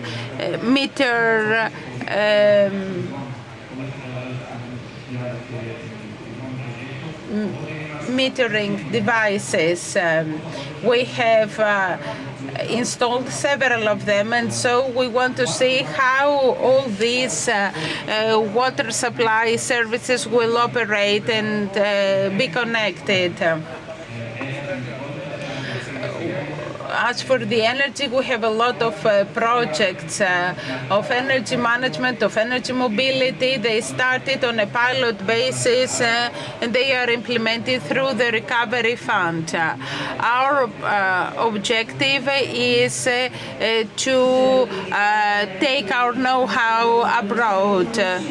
Do you believe that Greece has reached such a level in order to export know-how? As the minister mentioned yesterday, Mr. Pierakakis, the 10 previous years, Greeks left abroad. Now, the Greeks stay here or they come back. There are businesses in Greece that can export know-how and they can show our best examples abroad, not only Europe, but in the States and in Asia that is developing now. So if you ask me, yes, I would say yes, everybody's ready. The Greek companies are ready. We have university graduates who are employed in companies and they upgrade these companies and the local authorities they work with. Yes, the answer is definitely yes, we can export know-how. So we feel optimistic. Mr. Batsias, where should it start the digital transformation journey in a smart city? There are no magic recipes. Each city has its own special characteristics and priorities. What is needed is to become aware of these priorities before it starts implementing something that might not be having a holistic approach. In order to use the resources where it should. I believe that there are some characteristics that are common in many cities, and we have seen that abroad as well. Besides being committed to our target, there are several times schedules and deadlines.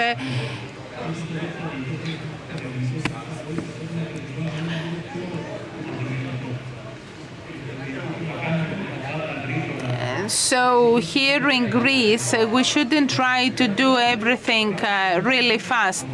This might not match Greek reality. It might be preferable to have small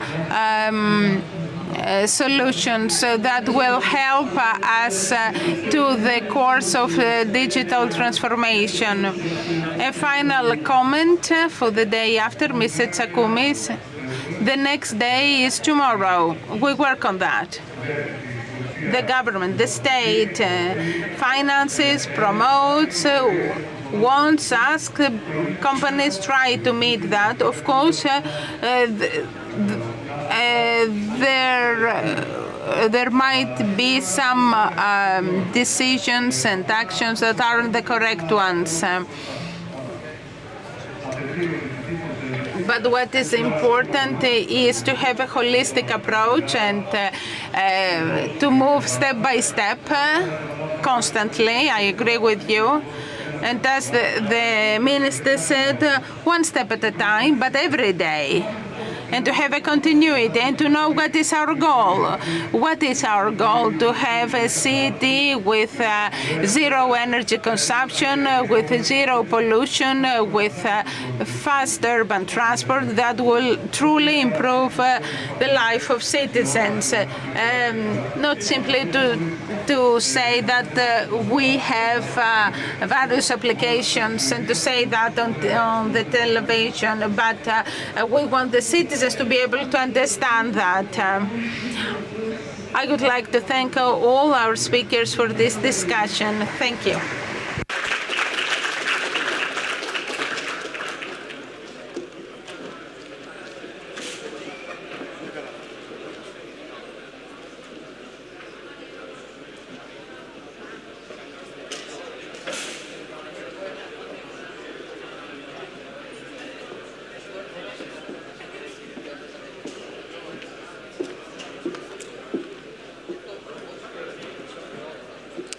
Ladies and gentlemen, we will move on to NFTs, the future of digital art. Please welcome Carmen Balestra Horta, NFT advisor and digital art director.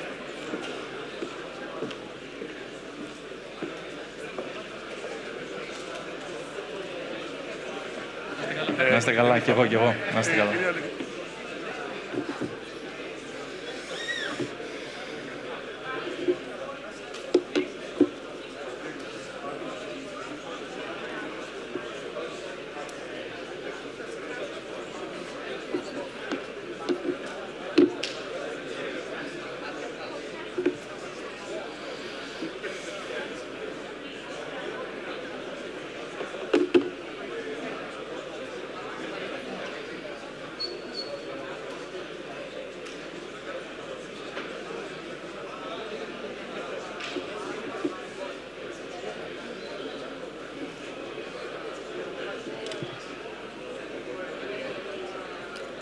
Hello. Sí.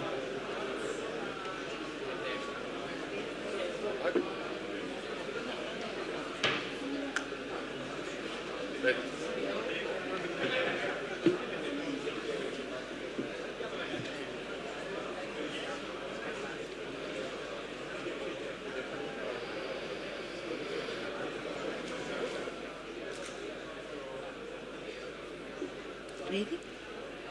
Shall I start?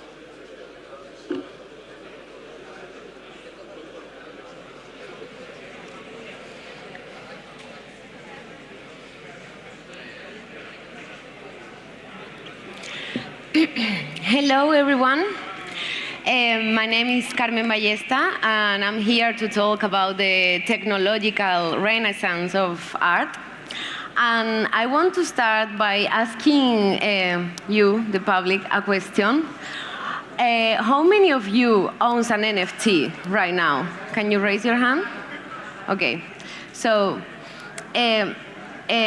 you more or less know what an NFT is, so I'm gonna go a bit fast in here, but I came up recently with a description of an NFT as an electronic node in an immutable and decentralized database, the blockchain, that determines the ownership of a certain asset. In my field of expertise, that asset is a artwork, right? So NFT stands for non-fungible tokens, which means that something cannot be exchangeable for something else because they are not equally the same, like something that is fungible, like cryptocurrencies that can be changed one for another.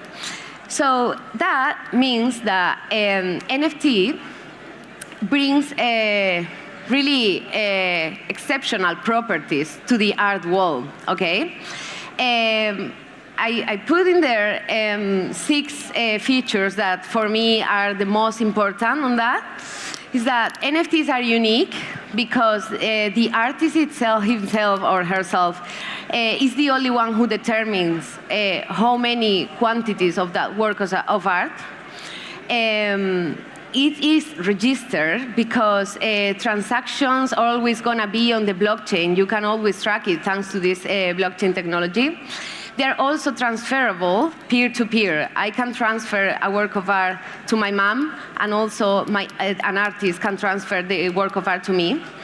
They are scarce, and for me, the 4th point is the most important because digital world before NFTs was lacking of scarcity, and that means that it was lacking of value. Something is valuable because it's scarce. You don't want to buy a candle that Amazon sells like hundreds and thousands and millions and trillions every day for $10,000 because it doesn't make sense. It's not scarce. There is a lot. But when something is actually scarce, you want to buy it. You wish you could have Mona Lisa hang in your wall because there is only one, and it's super valuable. And this is what NFTs bring to the digital space, amongst others. It's also interoperable because you can change it in service. Like, it's not a big platform owning the work of art for you. No, you can change it. And it's also programmable because it allows to incorporate different features like royalty for the creators that actually improves the physical work of art, the physical wall of art, because in a normal gallery, when you buy a physical work of art, you cannot give royalties to the artist every time that a work of art is selling. So as a history, I put this diagram. It started, the NFTs actually kind of started in 2012, where the programmers tried to give more features to the Bitcoin, which was a bit complicated, and they came up with color coins. Then it came Rare Pepe in the counterparty.io platform. Then it came the CryptoPunks that didn't even have the Ethereum standard ERC 721 for the NFT, so the functionalities were very short, you know. And then CryptoKitties, and then like the explosion was when Christie's, one of the main auction houses in the world, sold the first 5,000 days of Beeple for $69 million, right? But actually, in the world of art, what is considered to be the first artwork associated to an NFT is this one. It's called Quantum, and is from an artist called Kevin McCoy. He is a digital and generative artist. And he came up with the idea in 2014 of using blockchain technology to be registered as in the digital space. And it was actually minted on the Namecoin blockchain in 2014. But this is considered to be the first work of art, and I think this quantum work of art started to introduce that change, that renaissance in the world of art. So why NFTs, right? Why NFTs are making the change? This is quite simple if you think about it in this way, okay? Buying an NFT is not too different from when you buy something in the physical world. But instead of giving a paper saying like this is your certificate of authenticity in the world, in the real world, in the physical world, you have NFTs that is like something that have been born on the internet. So also in the physical world, ownership takes people out. I put this example here because when you buy something in the physical world, it precludes someone to enjoy it, okay? But NFTs actually is expansive. An NFT offers a system of ownership that the more times is seen, shared, enjoyed, the more value it is. The more people want to buy it, right? Even though you are the only owner of that. But people, the more you make your NFT visible and up into the wall, the more value has.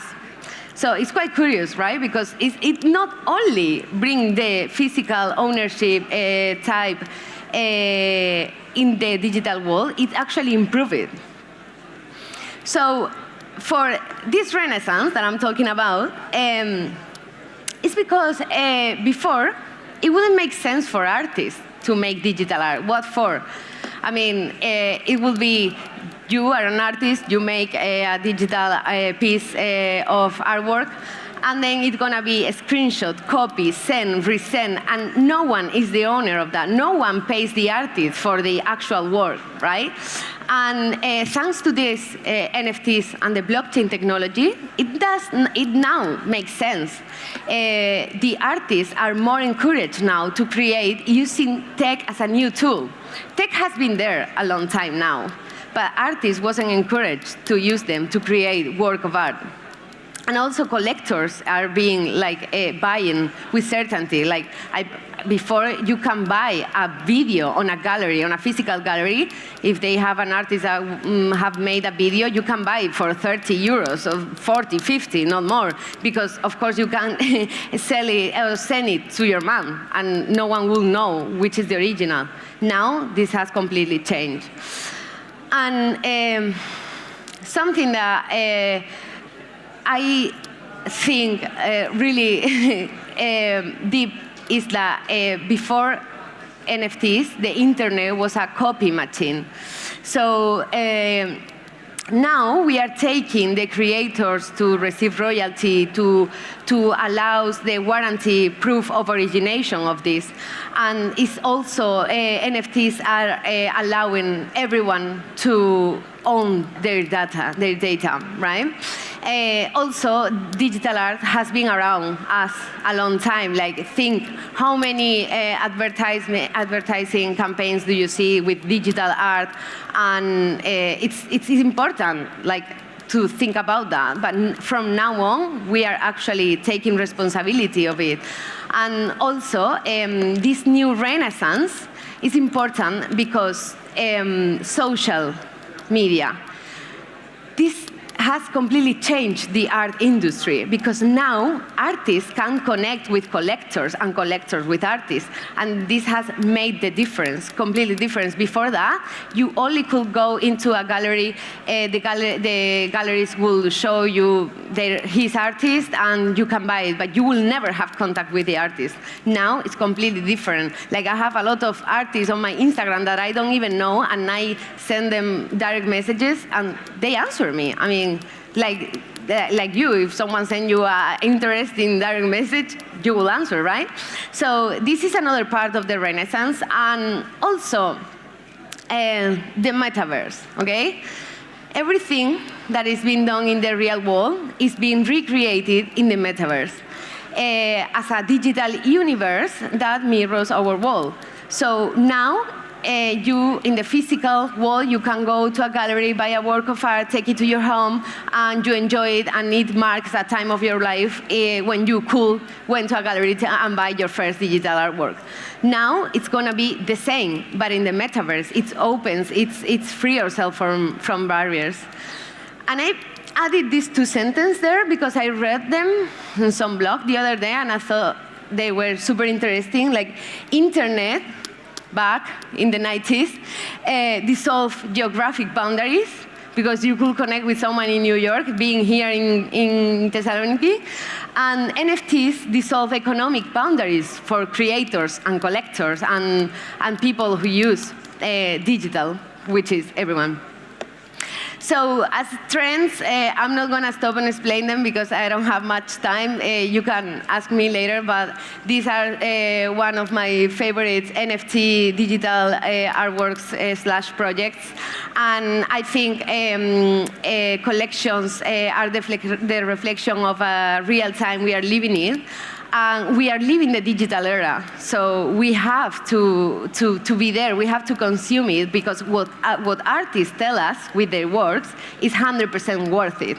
And of course, as an investment, as just for passion or for social improvement, but we have to hear them. And oh well, this is the video of people. And ultimately, I think a hybrid model of ownership and experience in which you mix digital ownership with physical experience is cool, or could be the one that lasts longer. And also now there are a lot of technology companies that are creating NFT displays, solutions like screens and all that stuff. And a lot of institutions are also exhibiting digital works of art.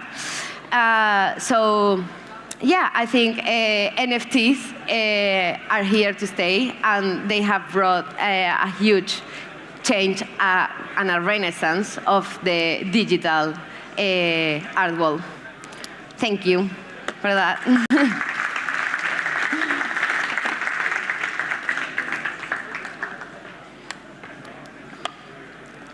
Shall I? Thank you very much. no.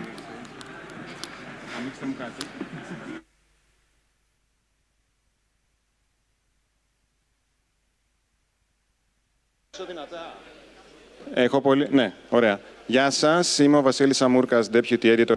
Hello, I am Vasilis Tsamourkas, the Deputy Editor of Fortune Greece. Following Carmen's presentation, we're going to have a discussion that will make it very interesting. We will be discussing in English. I said in Greek that this is going to be a very interesting question, interesting interview and discussion because, well, we heard you what you talked before, but we have company now and we're going to say more things about it. Super good company. I would like to, besides Carmen Balesta, I'd like to welcome Maximilian Winter. He's the CEO of Rare Candy 3D. Vladimiros Pelvanidis, he's owner of Another Digital, and Joaquin Tusquets, who is a blockchain advisor and metaverse expert. Nobody's expert. Nobody's expert, okay. No. Because I am not an expert about NFTs and the metaverse, for sure. Neither do I. So I heard Carmen what said about NFTs and art. Okay. But I still want to know what is an NFT. Is it just a piece of art? You can show one. Is it, well, an investment product, a ticket to the metaverse, or a gimmick? I would like to ask each one of you. Let's start on the other side. Let's start with Joaquin. Okay, I would say I describe it as a digital item. So when you own this item, you become part of a community.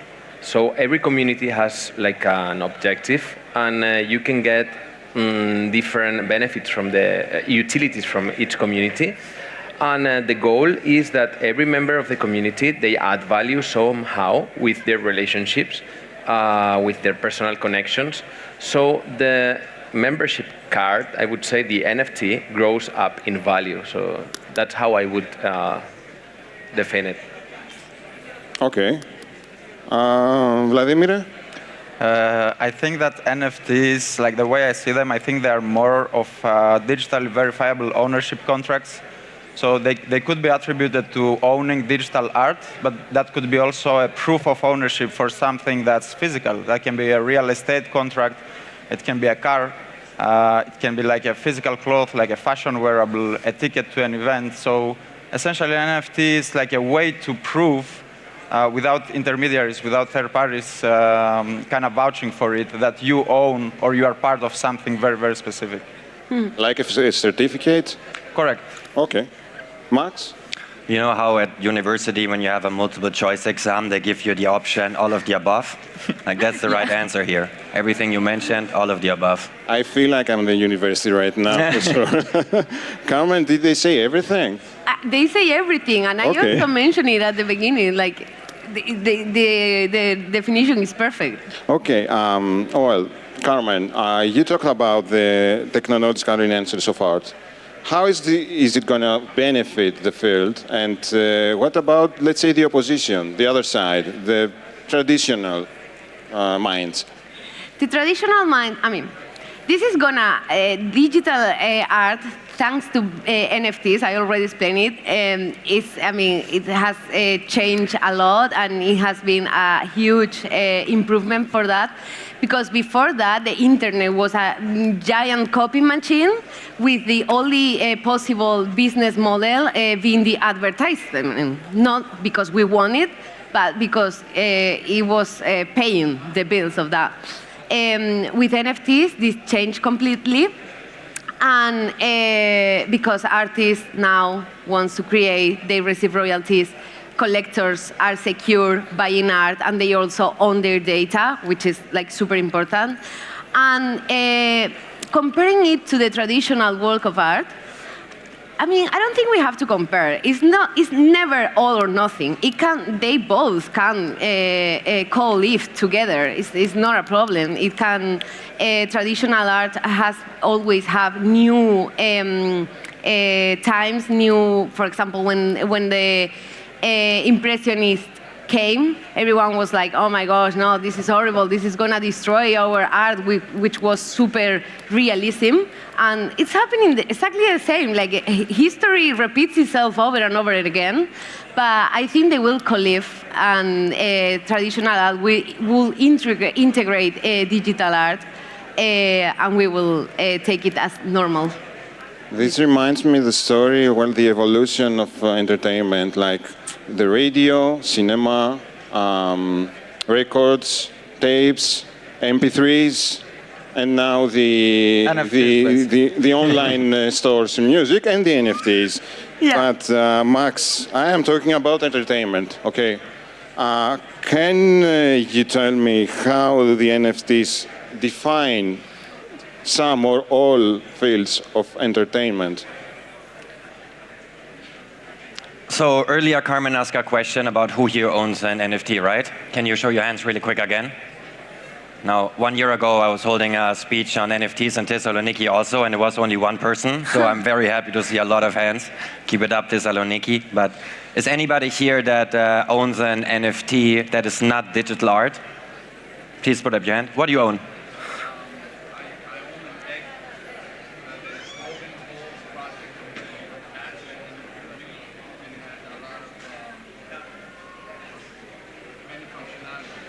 Nice, nice. I get you. It's very nice. Okay, but right now, 90% of NFTs are digital art, right? But entertainment is more than just art, right? The reason why right now most of the NFTs are digital art is because NFTs are solving a lot of problems or shortcomings of the traditional art market.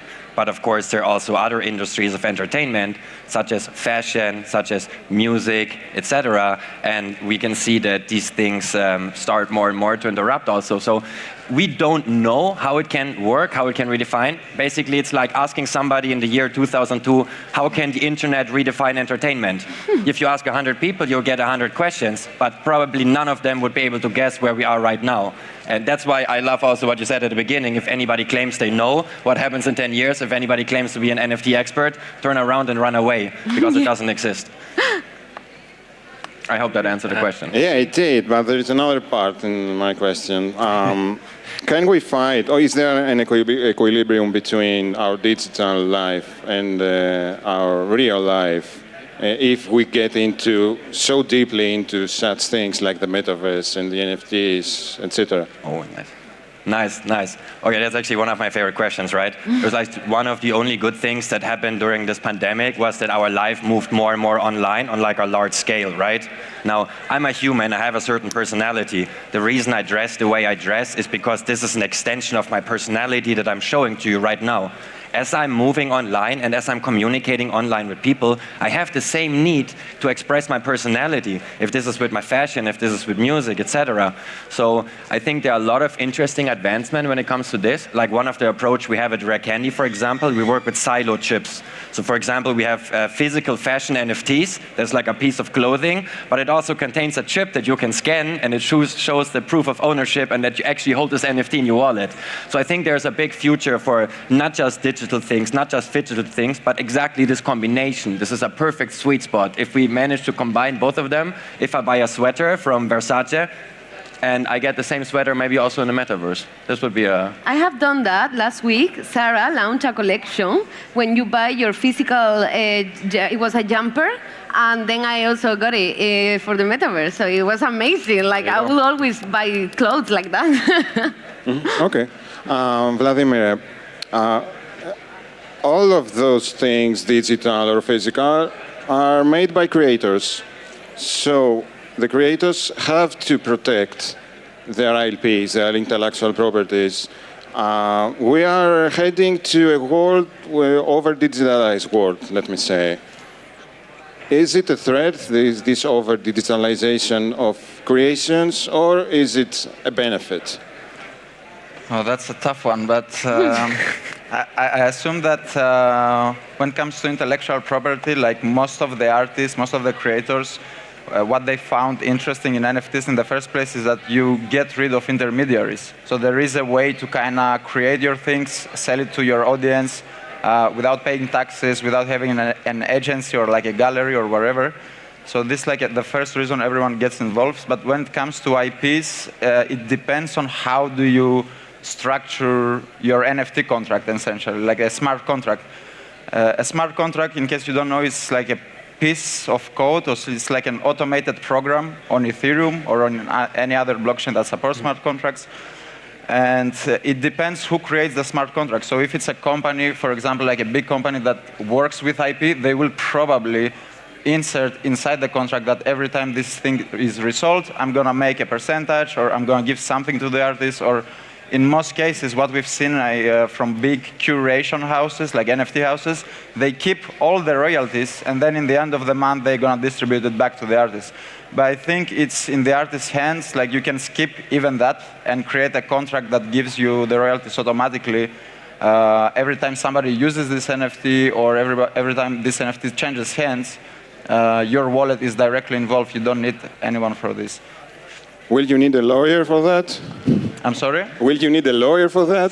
It depends. Like it depends. Like it all comes down on how deep you're involved in the tech. Obviously, not everyone is a programmer. Like you can't expect. Like, most artists who start with NFTs, I think they choose a platform that they think it's nice, it looks nice, or it looks easy to use, and they mint their first NFT there. But I think as much as time passes and you get involved, you realize that you can optimize. You can create contracts that are closer to your business model or to your thoughts, or kind of can deliver exactly what you had in mind, besides relying on third parties to kind of structure this revenue stream and this relationship between the creator and the creator economy. Okay, Max. Excuse me, I forgot something earlier. When all of you guys raised your hand and said you had an NFT, I forgot to mention that I brought an NFT for the rest of you guys, so that if we hold a speech here next year, like please, I want to see everyone's hands up. Just scan it and maybe pass it on when you're done. That would be amazing. Okay. Take your time. Nice. That's a surprise. Thank you, I Max. wanted to, Max. Again, let's talk about the real stuff. Let's talk about the crypto winter, as some beloved media like to call the collapse of the total valuation of cryptocurrency. And I'm talking about cryptocurrency because NFT and cryptos are interconnected, let's say something like that. So are you afraid that this winter will affect the development of the NFTs world, let me say that? It will make them grow. So make it grow? Yeah. Why? I'm very positive. Okay, the thing is, this is my second crypto winter. I started the crypto space around 6 years ago. So I remember back in January 2018, it looked like a ghost town. I mean, nobody was there. Like the price collapsed and people ran away from crypto. VCs were not investing, and developers were trying to find some other jobs. And right now, we're in a completely different situation. We have a macro situation that is not helping anyone. I mean, it's affecting every single market, not only the crypto market. And I see every single day how communities are growing, are getting created, new technologies are getting applied. And I'm very positive, I'm very optimistic. I keep buying NFTs like crazy, like a degen that I am, every single week. And I will keep adding value to the community as a Web3 person. Let me play the devil's advocate here. I saw you before. There's a Bloomberg report a couple of days ago on Wednesday. It's citing data from Yoon Analytics. It says that the NFTs trading in September has returned to pre-bubble levels, with monthly volume falling 97% from a January peak. So what is happening here? Okay, the thing is, yeah, the market capitalization for crypto has decreased a lot, maybe 75% down. I don't know the numbers, but everything. I mean, Bitcoin, all crypto capitalization has gone down, right? So I keep buying, and I keep seeing communities, new NFTs collections launching. Price for me is distraction from the actual technology. So if you don't focus on price, you just keep building and building. The next bull run is going to be amazing. I mean, for me, there's something like very important as well is people, the average Joe, they don't know how to create a MetaMask account, right? So we need to focus not only in creating on Web3, we need to also do some education for our Web2 people, and so we have like more people getting involved into Web3. So the market capitalization also grows in an organic way. So. Yeah. And you said about Web3. Well, I have one of my favorite descriptions of what Web3 is. It uses, it said, blockchain, cryptocurrencies, and NFTs to give power back to the users in the form of decentralized ownership. Yeah, it works. So, citing that, Carmen, I would change it a bit. If you want, I can give my own description of Web3. Okay. Yeah. So, when I have to explain to someone like what's the difference between Web 1, Web 2, and Web 3, what I say is, okay, Web 1. We have to remember those old websites where you used to only put the address, read the newspaper, and run away from that website. You didn't interact at all with that website. Web 2 is you put a username and a password. You interact with that website, like Facebook, for example. You upload content, you put likes, you write to people. They keep this data and they sell the data to third parties and they get super rich and the user doesn't feel it. I mean, yeah, okay, you have a better user experience, but it's not enough. And Web3 is no more Zuckerbergs. No more, yes, there will be always Zuckerbergs, but the thing is you have a wallet, you connect your wallet to the website, you interact with this website and you disconnect, but you know what's going on every time. What you're I mean, if the company gets money, you get money as a user. So it's like the power is getting back to the user, right? So that's how I would describe it. Yeah. So this sounds like life-changing. And Carmen, I would like to ask you first, and then the other fellows. In which ways all of those things, all of those terms we heard today, like the Web3, the NFTs, etc., change the way we work, the way we shop, the way we live?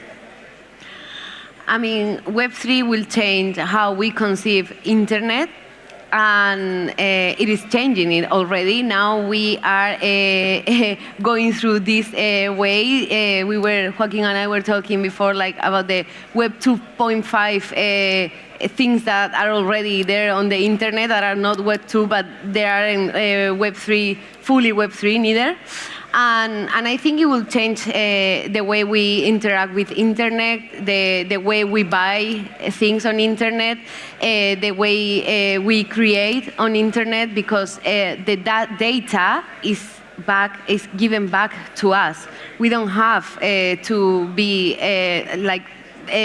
prisoners of big companies that gets all the money, right? Also for work of art, Web3 is life changer, but in this field, I think there will always have to be some expert on that. Like, not someone managing data or managing what you buy or what you sell or how do you buy or how you sell, but yes, they have to be advisors. Because if you want to invest on an expensive work of art as an investment, you will need advisor of an artwork professional. So Web3 is not bad as saying we are going to get rid of everyone. No, I mean, wait a moment. We are just going to improve the system, own our data, and own our creation. Max? I think my favorite example and the easiest to explain is like cutting out intermediaries, right? We are now paying a lot of money, I'm talking a lot of money, to centralized intermediaries. Yeah. If these are banks, if I go and I pay with my Alpha Bank for a Freddo Espresso here, like the bank chooses the circumstances. If a bank decides to increase the fee that I pay for it, I will have to deal with this. I will have to live with it. So if we have a similar principle that we can do without an intermediary, where everybody profits, the buyer and the seller, then that's like a no-brainer direction that we have to take. And Vladimir? I think Web3 changes, essentially it's like the next generation internet, as Joaquin mentioned, and I think that you can see it from a pragmatic perspective, like how it actually changes our lives is that the most easy example is that we don't have to cut trees, print paper money, have heavy armored vehicles transferring this money, like just in the sense that you optimize, you have like a more efficient economic system, a more transparent economic system. This is already like a way forward. And then NFTs, you know, everyone talks about NFTs. They think it's digital pictures of cats that worth of millions or whatever. Isn't it? In most cases, that's the case nowadays. But I think that you can check NFTs in a way that if you look at the big companies like Walmart, IBM, how they utilize NFTs, they're not selling pictures of cats, but they're using it for the supply chain management. They use it to scan a milk bottle and know, like, hey, what kind of cows produce this milk, who brewed this milk in the supermarket, how much we have left. All this information that can be like that, it tracks history. The NFT tracks like the whole history of an asset, whether that's a physical or digital asset. And I think this kind of small optimizations and efficiency-driven practices are unavoidable practically. It's not a matter of whether we liked NFTs or Web3 or not, but it's just going to make life faster, easier, more interactive, less frustrating for everyone. Okay, Joaquin, we have less than a minute, so... Yeah, okay, no, just wanted to add, we have like a huge gap between Web 2 and Web 3 people, right? So there is this gap that we need to focus on education, so we can get together all these two worlds, and so the average Joe can benefit from all these technologies that we are benefiting right now. So okay, thank you very much for, showing me that I have no idea about this stuff. Thank you very much for being with us. Ευχαριστούμε πάρα πολύ. Thank you.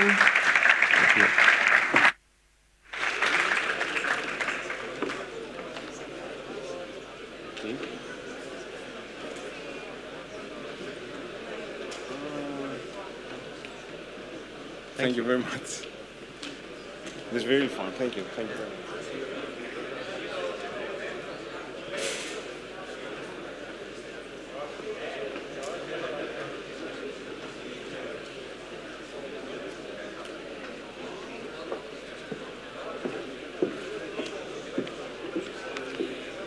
Ευχαριστούμε πάρα πολύ για αυτό το ενδιαφέρον πάνελ που ακολουθεί. Thank you very much for this very interesting panel. Now we move on to Mr. Spiros Xiafis, who's a pre-sales engineer at Checkpoint. He will be talking about data-driven security. You have the floor, Mr. Xiafis.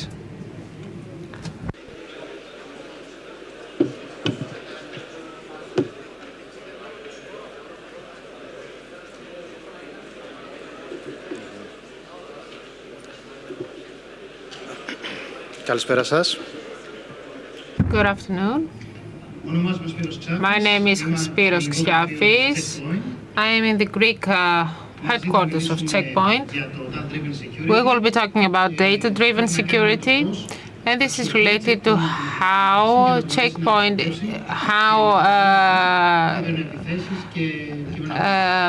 training and engineering training is using checkpoints in order to deal with cyber threats.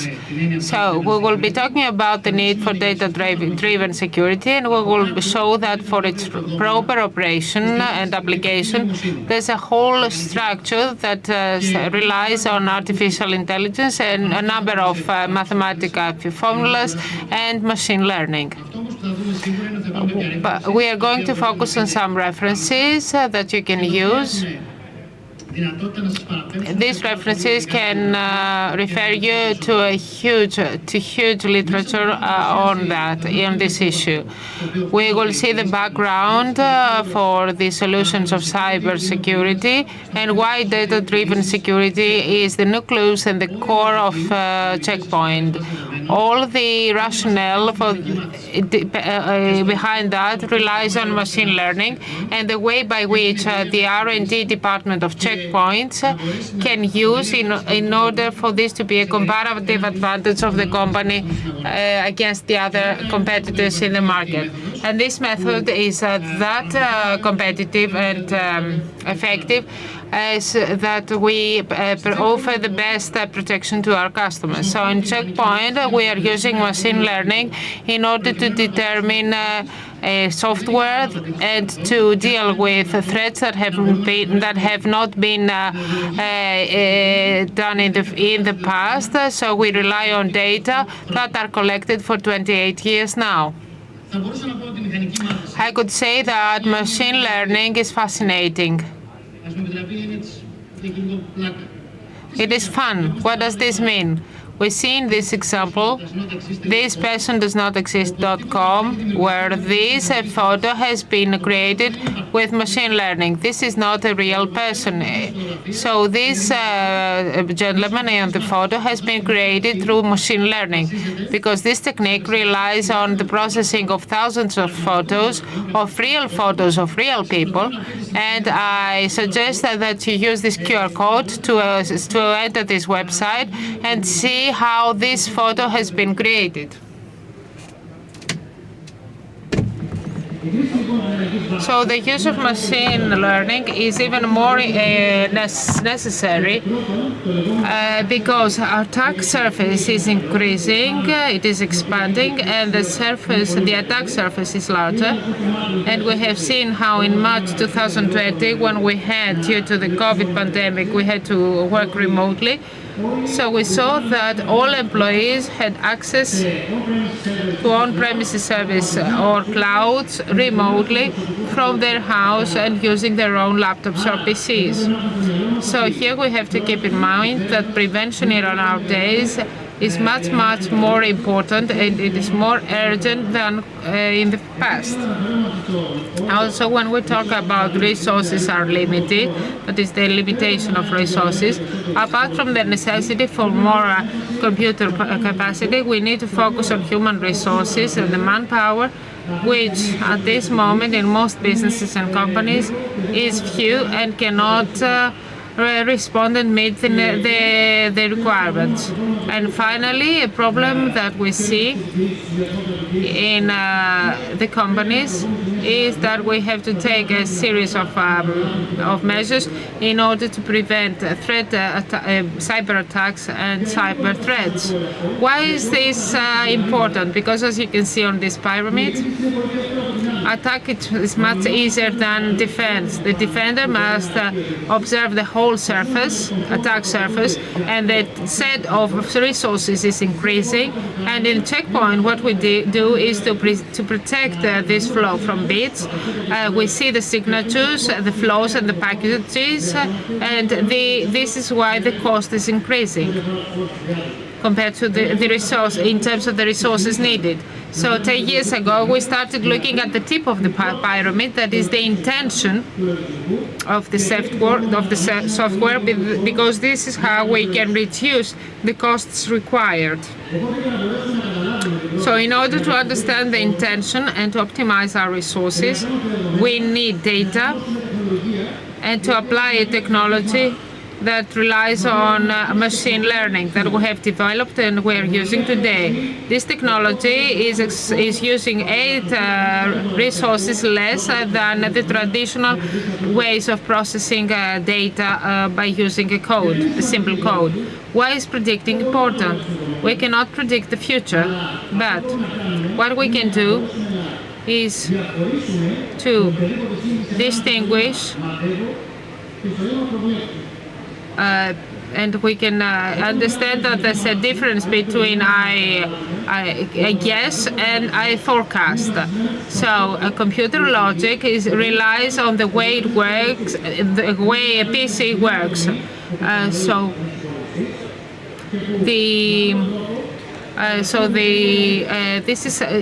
There's a specific rationale, there's a specific logic behind the computer. So with the code that we're using, we have a specific result that is usually the same. So we have the data to be processed. We take the same, you use the same program, and we have the same results. But with machine learning, things are different. We create an algorithm of machine learning. We provide the data, and the final results that should be based on calculation, the computer can create a model, and this model can be used in the next step in order to supply more unknown data in order to take a probable result, a probabilistic result. So the first phase of machine learning is when we provide data to the algorithm and we know the result in order to develop the model, and then we provide more and more data in order to optimize the model and the result. The more data we feed into the machine, the more results we have, the more accuracy you have. And in order to prevent attacks, we want to go from the level of probability to determination. And this can be done in practice with a technology that describes what is the vector that changes something to something else. So we need mathematical representation and abstraction levels in order to reduce the volume of data that we need in order to explore and investigate. So in order to see how we can penetrate in this matter, in order to do so, we can we can use the human language, because through human language we can find something that describes the meaning or the intention to predict a software. In order to understand the intention of a software, this can be done with fewer resources. So if we see here the words king, queen, man, and woman, this can be done by applying a vector, which in this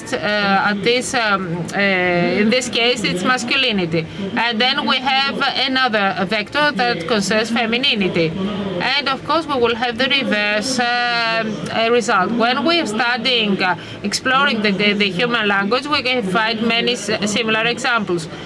For example, the vector may express the verb tense, and we can change the verbs. So these can help us create abstraction levels, and we also have the natural language processing that is used by the science of informatics as part of artificial intelligence, where we have the interactions between humans and computers. In order to better understand, we can use one of the examples that were used in the past by researchers. They were trying to find the word that is missing in a phrase, like this one. Pineapples are spiky yellow, spiky and yellow. So we were looking for the keyword spiky, and then we were trying to find a way to end up with to the whole phrase. So they were changing the keyword, and they were establishing a model that would give us the result based on the context.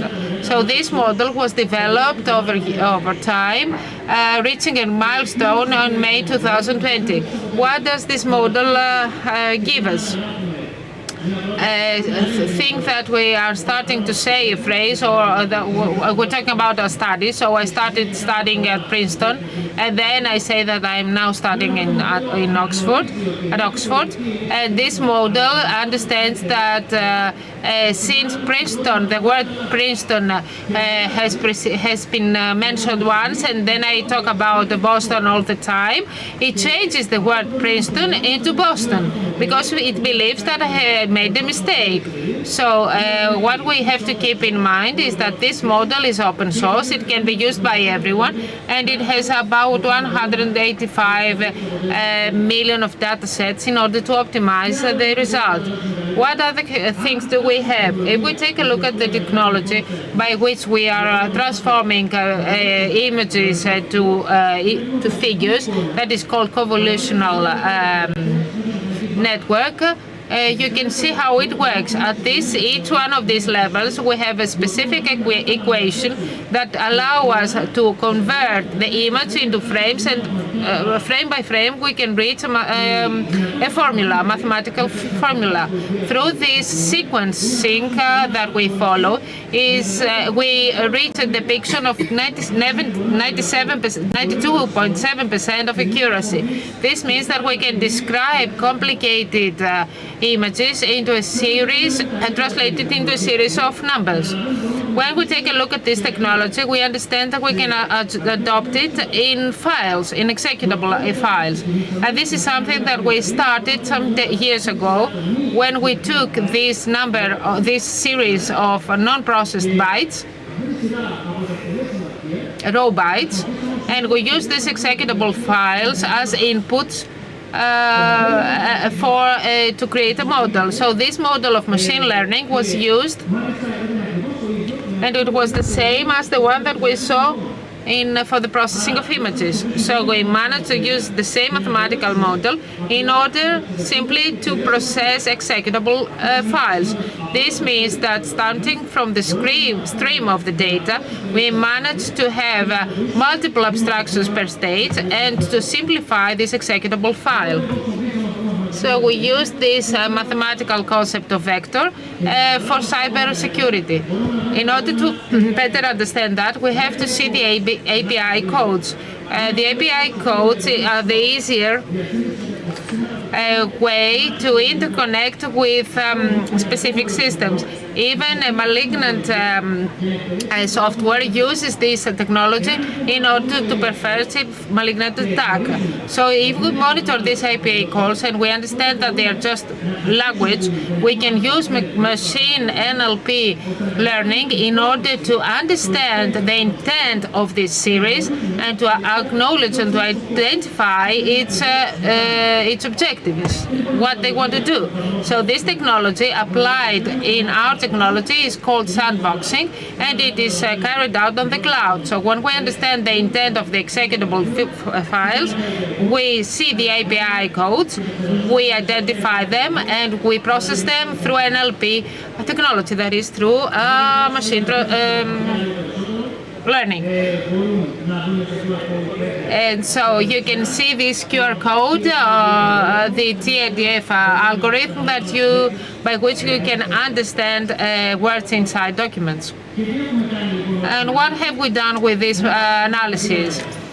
We have taken all the samples of malware software that we have identified over the last 28 years, and we classified all these samples. We classified all these samples using a model representing all the software, the malware that have been recorded in the last 28 years. The way of dimensional representation helps us see the classification and the grouping of malware. This grouping is very important because it was performed based on the common traits of these malwares, either in terms of the code used by these malwares or based on the methodologies used. And this gives us a basis on which we can classify malware into groups. And why have we done this? And what is the benefit? Checkpoint 2 years ago performed the research. This research has taken advantage, has used this classification in order to classify the following malwares. So we have the APT ecosystem that may refer to a country, and this APT ecosystem may be composed of many families of malwares. 60 families with 200 modules. We found out that there are connections, and we found out that there were no interconnection between them. There were 3 independent groups that were supplying and feeding these malwares.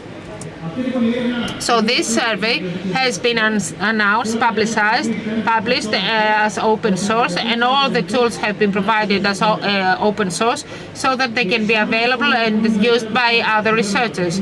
So saving is very important. Saving of resources is something very important, because when we know a malware and the DNA of its malware, we can address the specific family of malware, and we can find a way for the checkpoint to deal with a specific malware.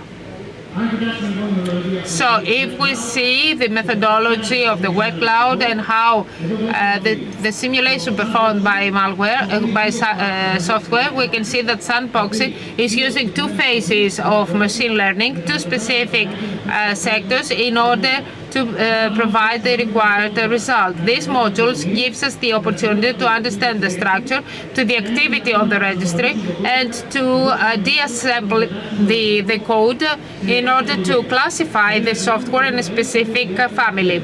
And of course, here we see the QRL that we have to know. Then we classify the metadata, and we can have an even more accurate result. All these are more complicated for an executable file, but it is easier for a PDF or an Office file. And a very good example on how successful and effective is this methodology is this one. Here we had a malicious software that we ran, a malicious software that we found in a customer. They never attacked, they never managed to have a successful attack. So we run this malware. This malware is a malignant software, but it never reached the client because we managed to prevent the attack. And then we have uploaded a sample on the Google engine so that the other integrators and vendors to be able to see if they can identify it. 45 out of 73 producers and developers managed to identify this software as malware, but they needed 4 days. So you understand how difficult is this and how important is checkpoint machine learning in order to have the optimal results in as short as possible, as quickly as possible. So in the research website that we have, we share our experience. So you are invited to take advantage of it, and you will find many interesting things. These are the 5 stages by which we feed the algorithm and we reach the required results, the optimal result. Thank you very much for your time.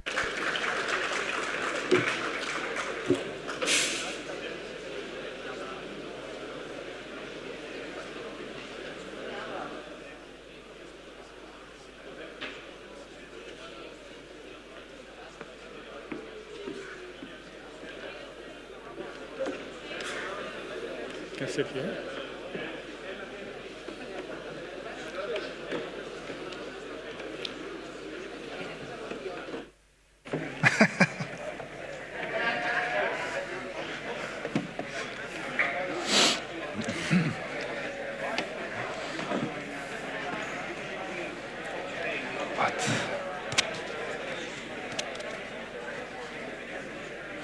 I'm there. Ready? Thanks for coming to our next session. My name is Kostis Geropoulos. I'm the Energy and Climate Policy and Security Director for NE Global, and I'm a journalist. And today we're going to talk about funding opportunities in Southeast Europe. We have a very distinguished panel including from Bulgaria, from Greece, and from Turkey. And we're going to talk about the funding opportunities and the investment opportunities in the region in this kind of difficult time. I'm going to start with Stoyan Nadin. He is the partner of Vitosa Venture Partners. Stoyan, if you can talk us a little bit. I know you talk about the environment in Bulgaria and a little bit, the region, and then we can have a discussion. After each one of you just talked about their firm and what they're doing. Mm-hmm. It's a pleasure to be here with you. So, in short, we are a VC fund based in Bulgaria, 26 million euro, and we have the ambitious goal to invest in 100 companies in 3.5 years. And so far we have invested in around 50 companies, and we run kind of 3 stages: acceleration, then seed, and then close to Series A with tickets from 50K to 1 million euro. We are sector agnostic, and we are super happy to support the Bulgarian startup ecosystem and the ecosystem in the region. And we are super happy to have more and more occasions to meet companies from Greece, from Romania, from Turkey, from Serbia, Macedonia, and so on. And to see that we have a lot of common ground to work together, to co-invest together, and to basically help them scale. So myself, I've been an entrepreneur and investor for the last 12 years, and it's just a natural way for me to continue giving value in the venture capital industry. Next to you is İlsan Elgin. He's the general partner of Finberg Multi-VC. He's from Turkey. İlsan, the floor is yours. Sure. This is İhsan. I'm based in Istanbul. We are running 3 different VCs.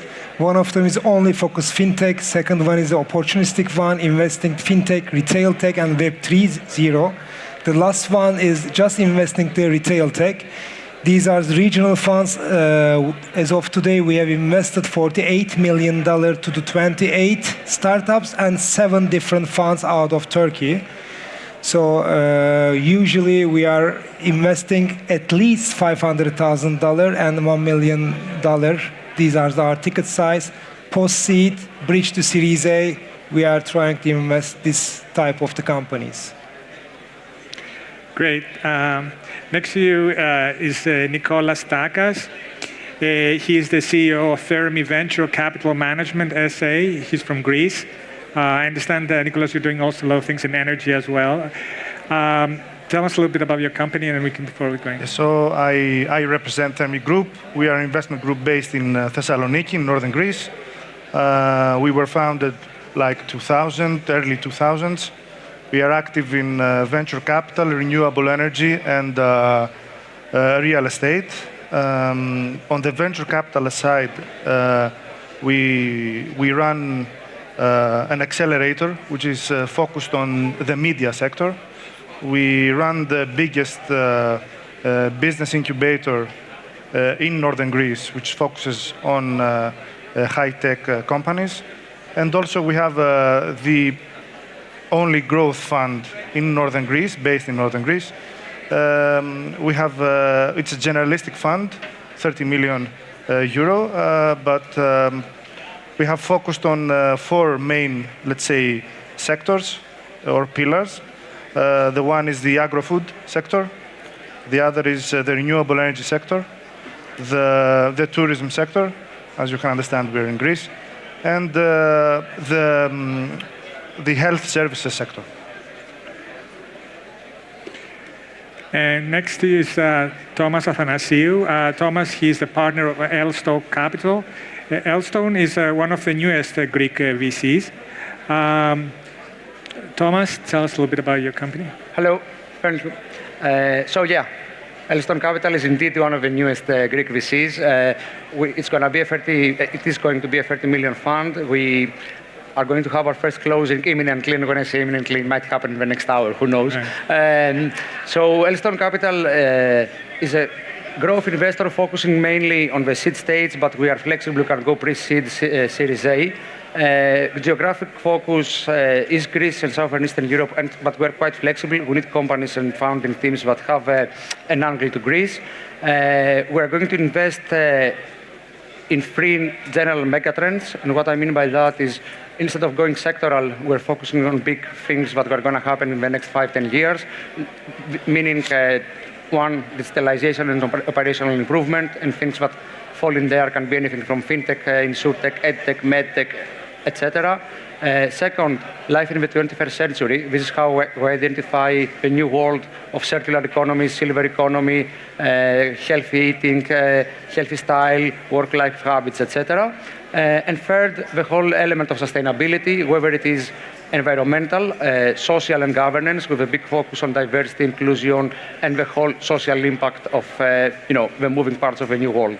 I would say our key focus in terms of ticket would be, our average ticket would be somewhere in the area of 500 to $1 million, but we're flexible to go up and down.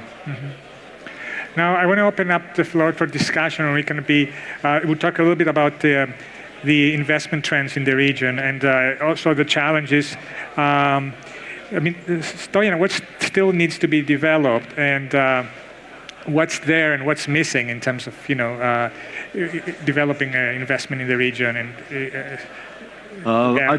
I think we have many reasons to focus on the positive for the entire region, because considering that the region is slightly less developed than Western Europe, I think we are far ahead comparatively in terms of a startup ecosystem, in terms of venture capital, traditions that were established in the last 10 years really intensively.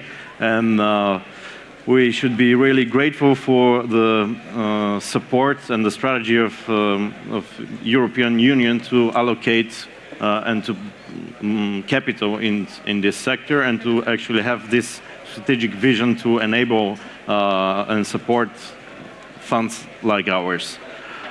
Still, our challenge as VC professionals should be to lure and to entice more and more capital, private capital, in venture capital investing, and not keep it as just something that's been done for the development of the ecosystem, something that's been done to just teach entrepreneurs how to create startups, but really as a way to make money, and that's the way it should be. I think probably Turkey is the most advanced country in this aspect, where the most amount of money is attracted from private sources. And I was still happy to hear that that the EU did also some good job there by paving the way so that a lot of American capital can go. So our job would be really to teach our founders to grow the companies internationally, to make our equity more and more liquid, so that we just don't have a portfolio of companies that are unable to have an exit, but that we really make them liquid, and that we attract more and more private funding in the region. In some what Stoyan said about in Turkey, you have a lot. I mean, it's easier to attract investment for startups, and also. Yeah, in Turkey, 2010, everything has started. At that time, $10 million early stage investment total. In 2017, it's 120 million.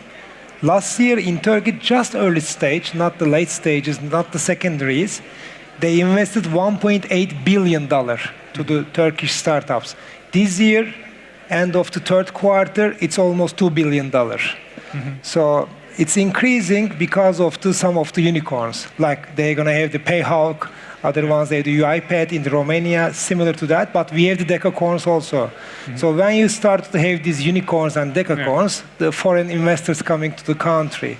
But what I see the missing point in the region, they are good investors, but we don't do the co-invest. Everybody start to try to invest by themselves. If you invest just for yourself, then you cannot help them, your startups, to be regional.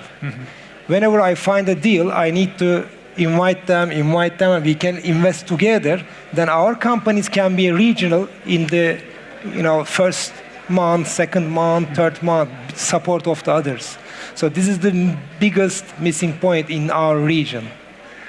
Nicholas, you're based in Thessaloniki, so what's the investment like in the region, and what are the mega trends, especially in northern Greece? Yes, well, the funding is not an issue right now for any company. There are a lot of funds out there that can help fund ideas or even later stages of the company. So I don't believe that funding is a problem.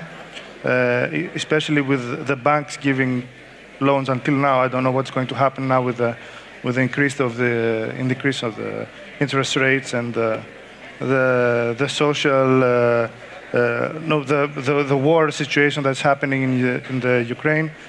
These are unforeseen times for our generation at least, and we don't know how the investment side is going to adapt or is going to follow the current situation.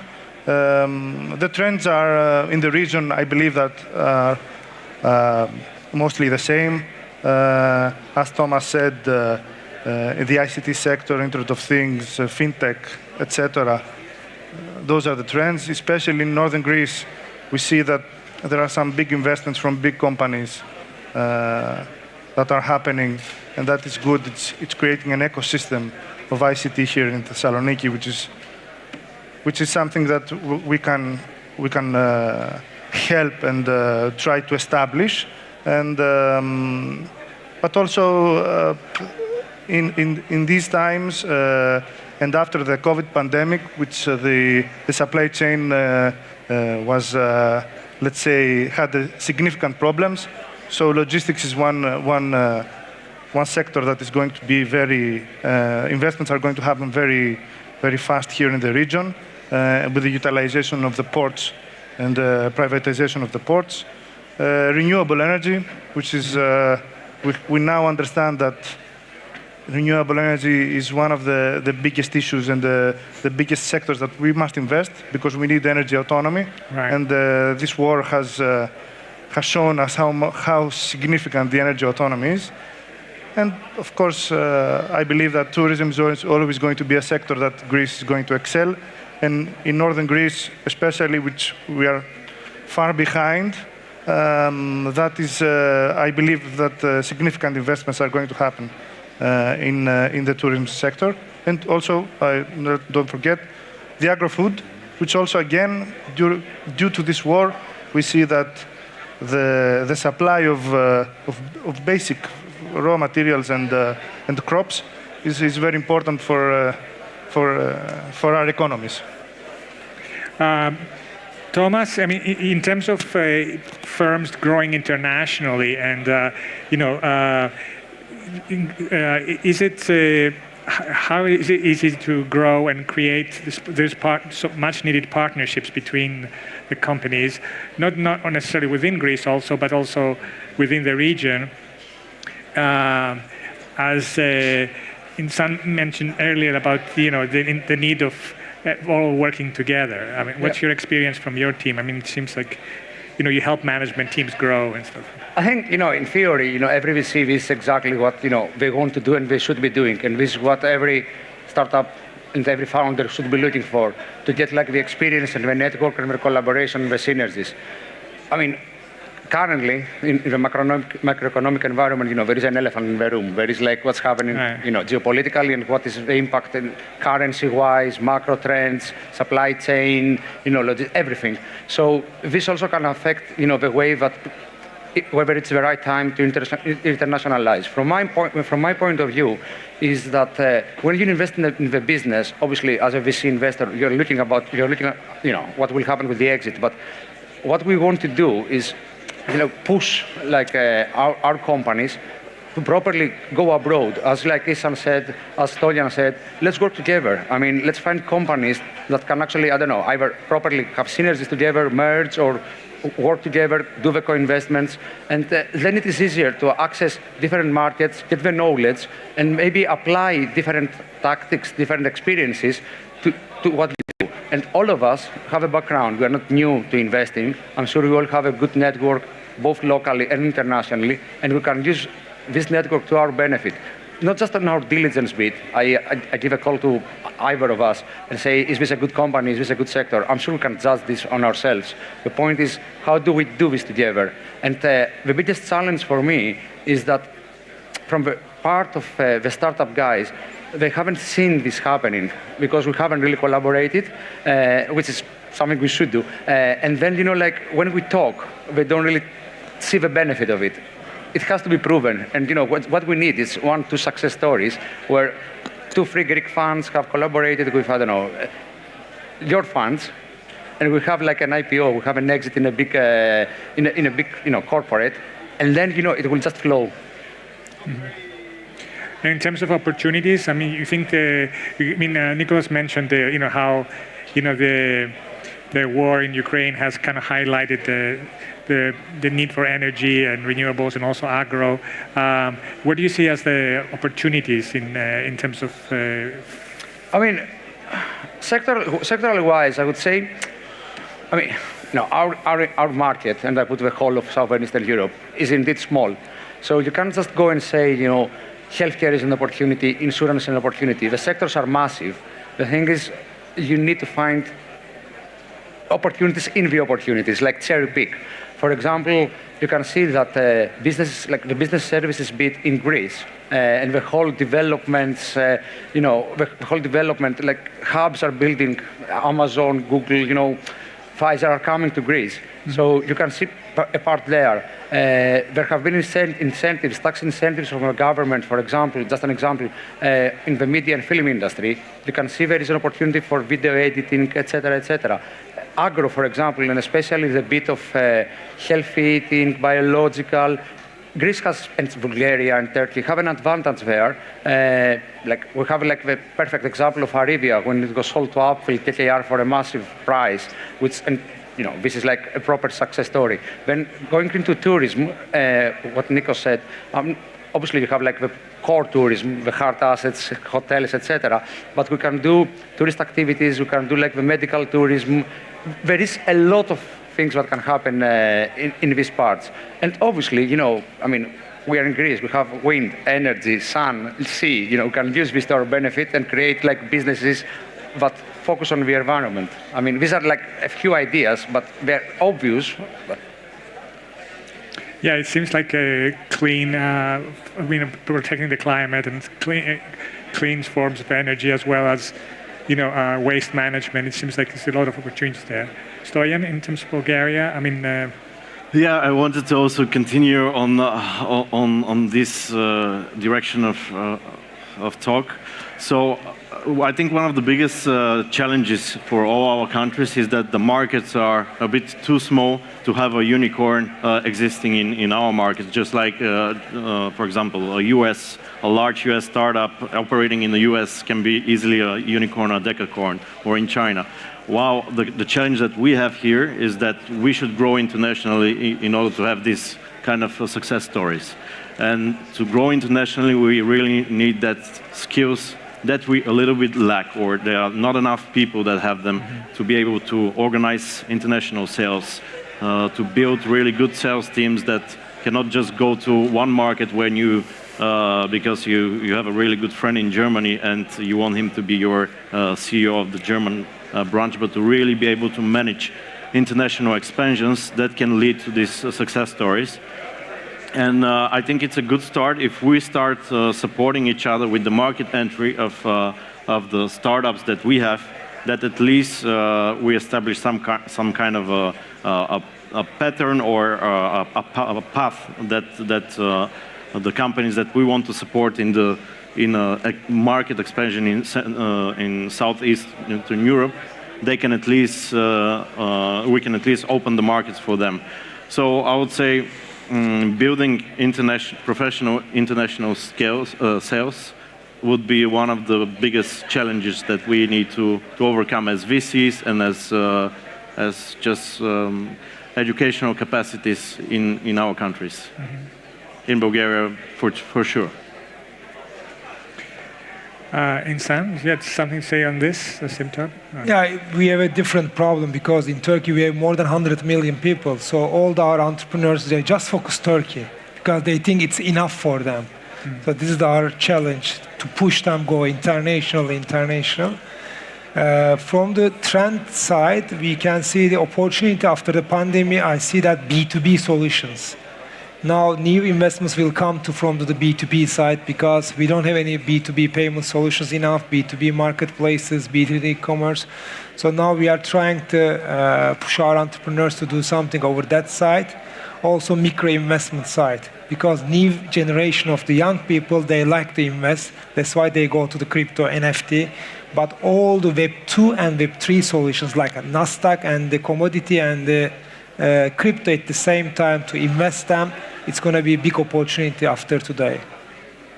because we are going to be, running time, and we're four of us. What I think I like to do with my panels is like as just a final note from each of you. What's your, if you want like an advice or a key point that our theme here is funding opportunities in Southeast Europe. What do you think is like the most kind of important element that you want to leave this panel with? Let's start with you. Let's join forces in investments and in opening our markets to each other. Yeah, it's same, co-invest. Nicholas? Yeah, I agree. I agree also co-investments, so opening the markets, collaboration between us all. For me, it would be a message to the founders and the startup teams, but we are all open for business, we're keen, we want ambitious teams. Come to us, we will find a way to make it happen. Yeah. Wow, you look like you're all in agreement here. So it's like, advertising this is a good final note of the advertising. I think Thomas is going to be like the coordinating. Well, I didn't say anything about that. I want to thank my panel so much for participating in the funding opportunities in Southeast Europe. Stoyan and Dean, Insan Elgin, Thomas Athanasiou, and Nicholas Takas. Thank you so much for being here today, and see you soon. Thank you. Thank you.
Ξεκινάμε. Ωραία, δεν ξέρω αν με ακούτε. Καλησπέρα. Είμαι... Good morning. I'm Poppy Esteriade. I'm a journalist at Tria TV station, and we are going to continue our discussion on venture capitals with a new panel. I would like to... We will be speaking in English, since we have Mr. Kamen Bankovsky with us. Welcome, Mr. Bankovsky. Let's start by introducing yourself to our audience and say a few words about your VC. All right, thank you. Thank you very much for the introduction. Thank you for having me. We are an early stage fund based out of Sofia, Bulgaria. We have a 26 million euro fund size. We've been active since 2020, and we have a classic 10-year fund structure. We're going to be investing in 100 companies within our investment period, and we're investing in ticket size between 30K and 1 million euro per company. We are a generalist fund. We don't focus on a specific industry or a specific sector that we like. We have hardware companies. We have a flying bicycle company in our portfolio. We have a vegan chocolate company which exports hundreds of thousands of units of chocolates from Bulgaria to the United States, to Walmart every month. And of course, we have the classic B2B SaaS companies in our portfolio. So, generalist approach, 30K to 1 million euro ticket sizes, and we have an investment period up until the end of 2023, active until 2030. We're a 10-people team, 7 of us based in Sofia, Bulgaria, and we have 3 team members, 1 based in California, 1 based in Vienna, Austria, and 1 based in Tallinn, Estonia, which helps for business development opportunities for our portfolio, along with follow-on opportunities for co-investors and for investors that take on the companies after we're able to support them. And that serves as, hopefully, for the next funds, when we expand regionally, as deal flow. And in a summary, that's it about us. Thank you. Okay, thank you. Next to Mr. Bankovsky, Mr. Sotiris Hiagas, partner of Tex Capital Fund, the person from Thessaloniki and the host of the company because of locality. So, a few words about your in English. Fund. Let's do it in English. Yeah. All right. Welcome and thank you for being here to listen to what we have to say. I'm Sotiris, partner at Tex Capital. Vintage year of Tex Capital was 2021, so we've been a little more than 1 year in operations now.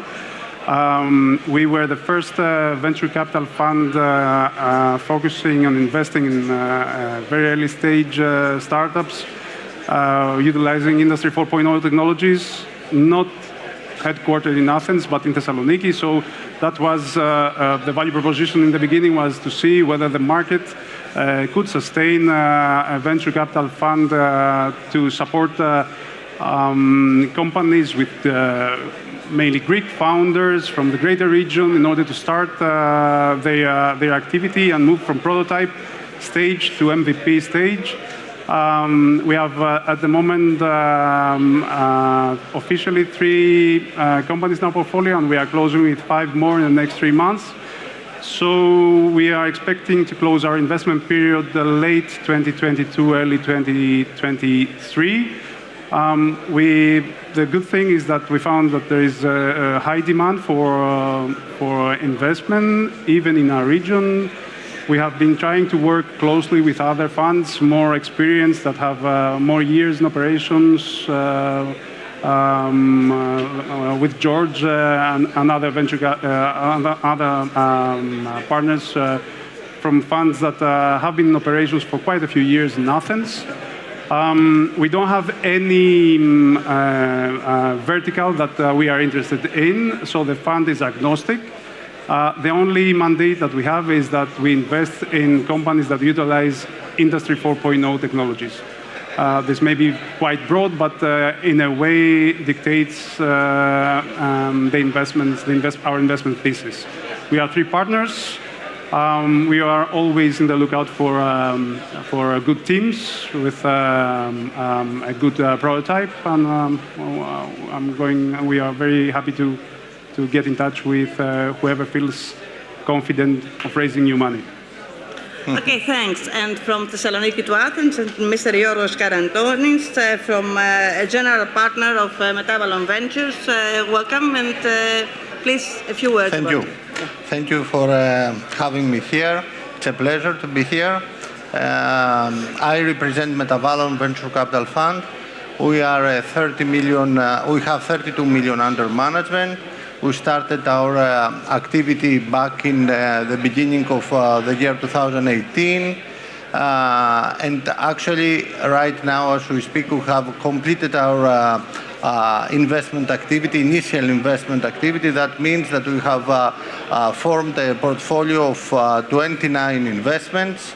We already have 1 exit. We sold Think Silicon to Applied Materials, a company listed in the Nasdaq Stock Exchange.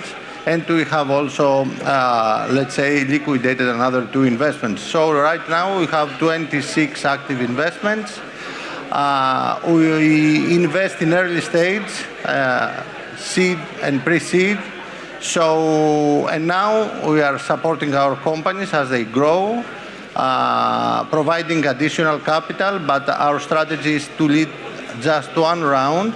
So right now we help and support and encourage our companies to go out, find other investors, preferably investors are from outside Greece, and we provide some capital in the round so that we complete the funds that the lead investors provide.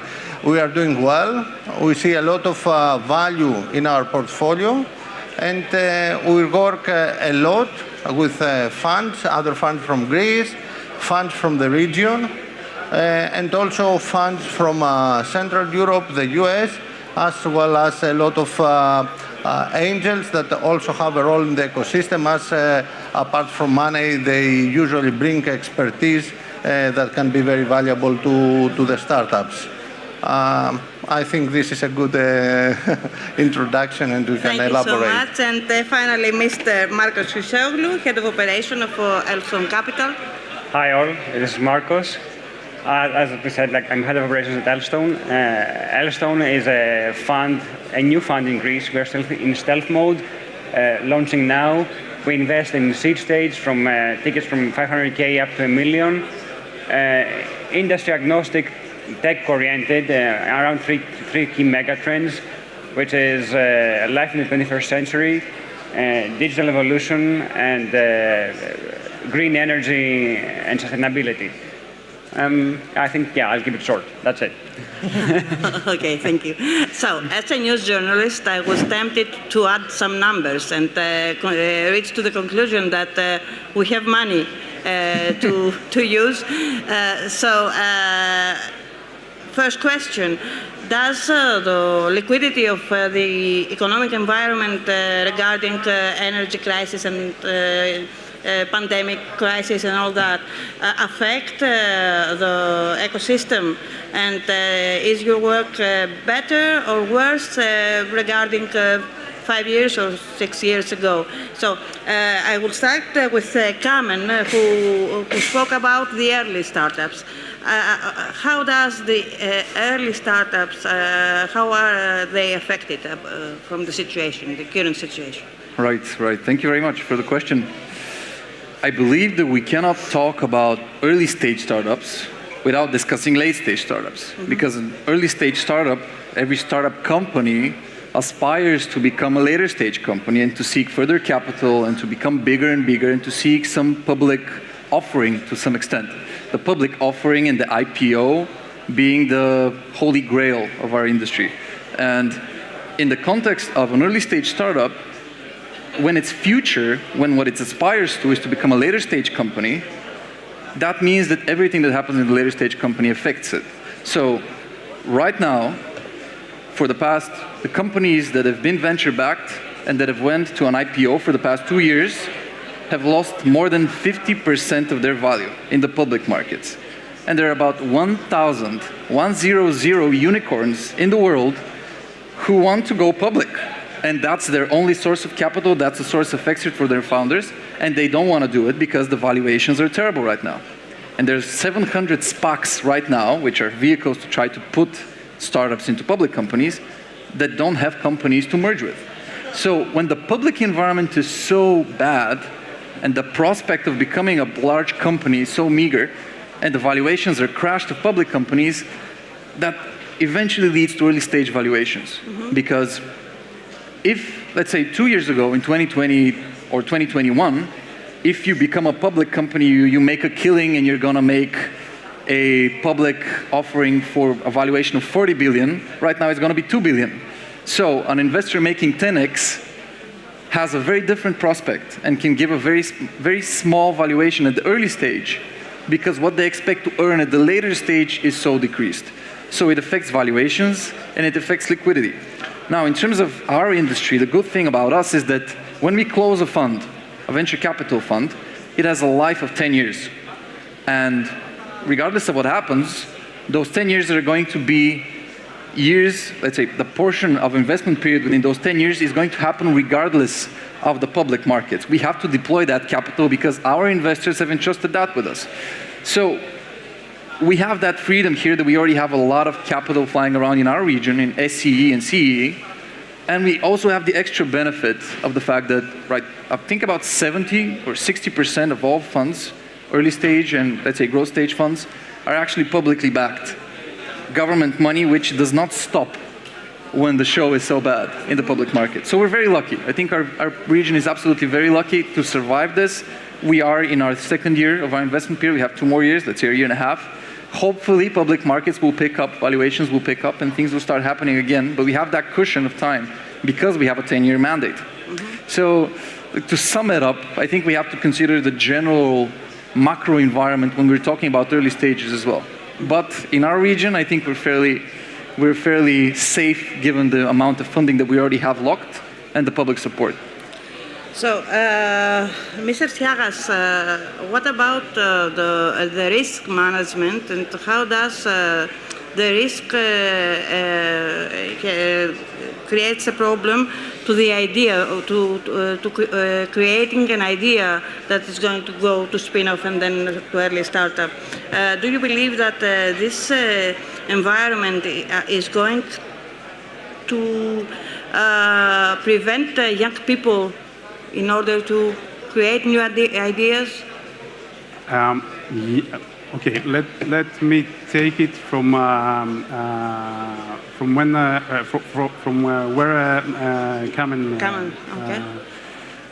stopped. In general, I agree with what was stated. There is some special interest in each region, in each country, and in each region. If we go back a few years, there were a lot of, especially in Greece, there was a very successful initiative, Metavalon and George Karantoni's fund was part of Equifund, which contributed a lot of funds and effort in building the venture capital industry in Greece. But it had the problem then was that a lot of funds came out at the same time, so there was a huge flux of venture capital funds available, and this may have led to an inflation in the initial valuation for early stage startups that we are in discussion at the moment. This has, in a way, throughout the years,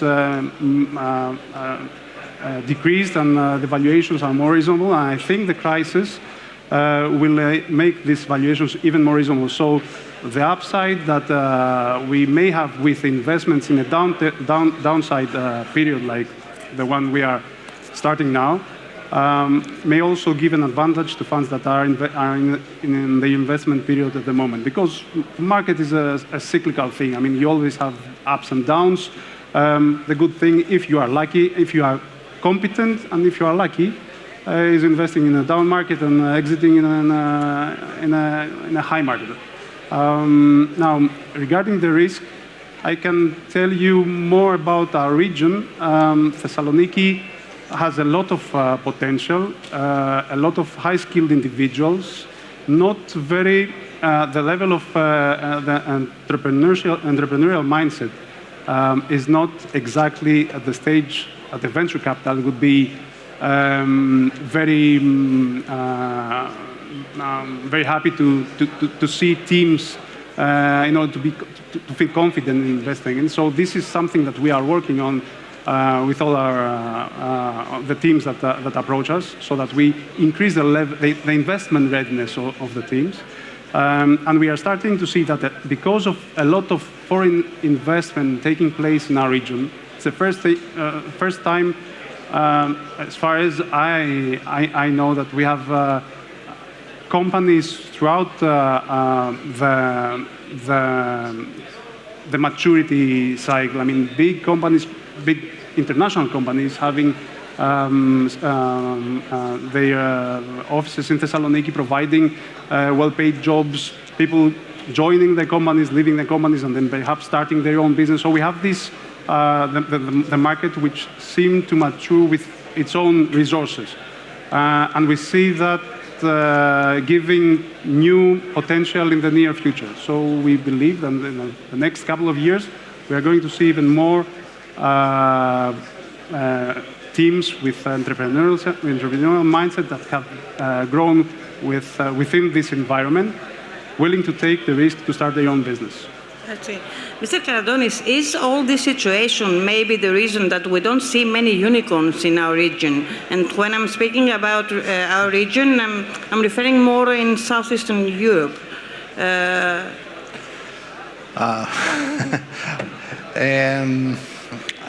Let me first say that I very much consider Kamen's analysis as a complete analysis. I liked it very much.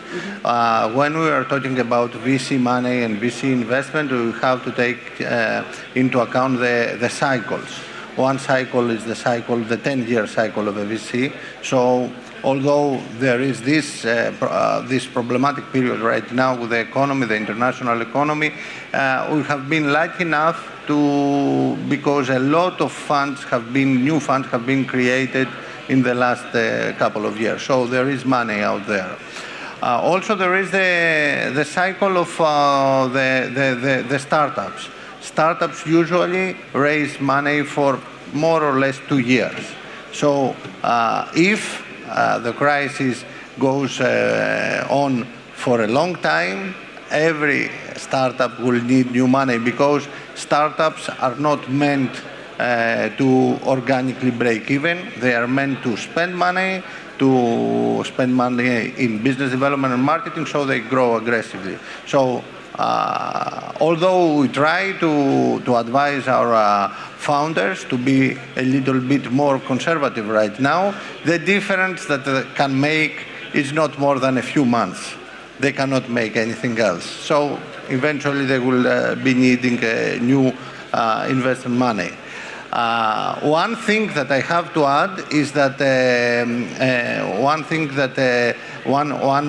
let's say funding source that we see that it is already missing from the market is the corporate investments. We have seen especially big companies from the US to have reacted very quickly to the new situation and to have, let's say, freezed or paused discussions for potential investments, let's say, in portfolio companies of ours. So this is something that happens already. For the rest of it, and when we are talking about Series A, Series B, I think the activity is still there. Now, about the unicorns, I think that there is an evolution in every ecosystem. Of course, you can always have a very lucky event to have a unicorn.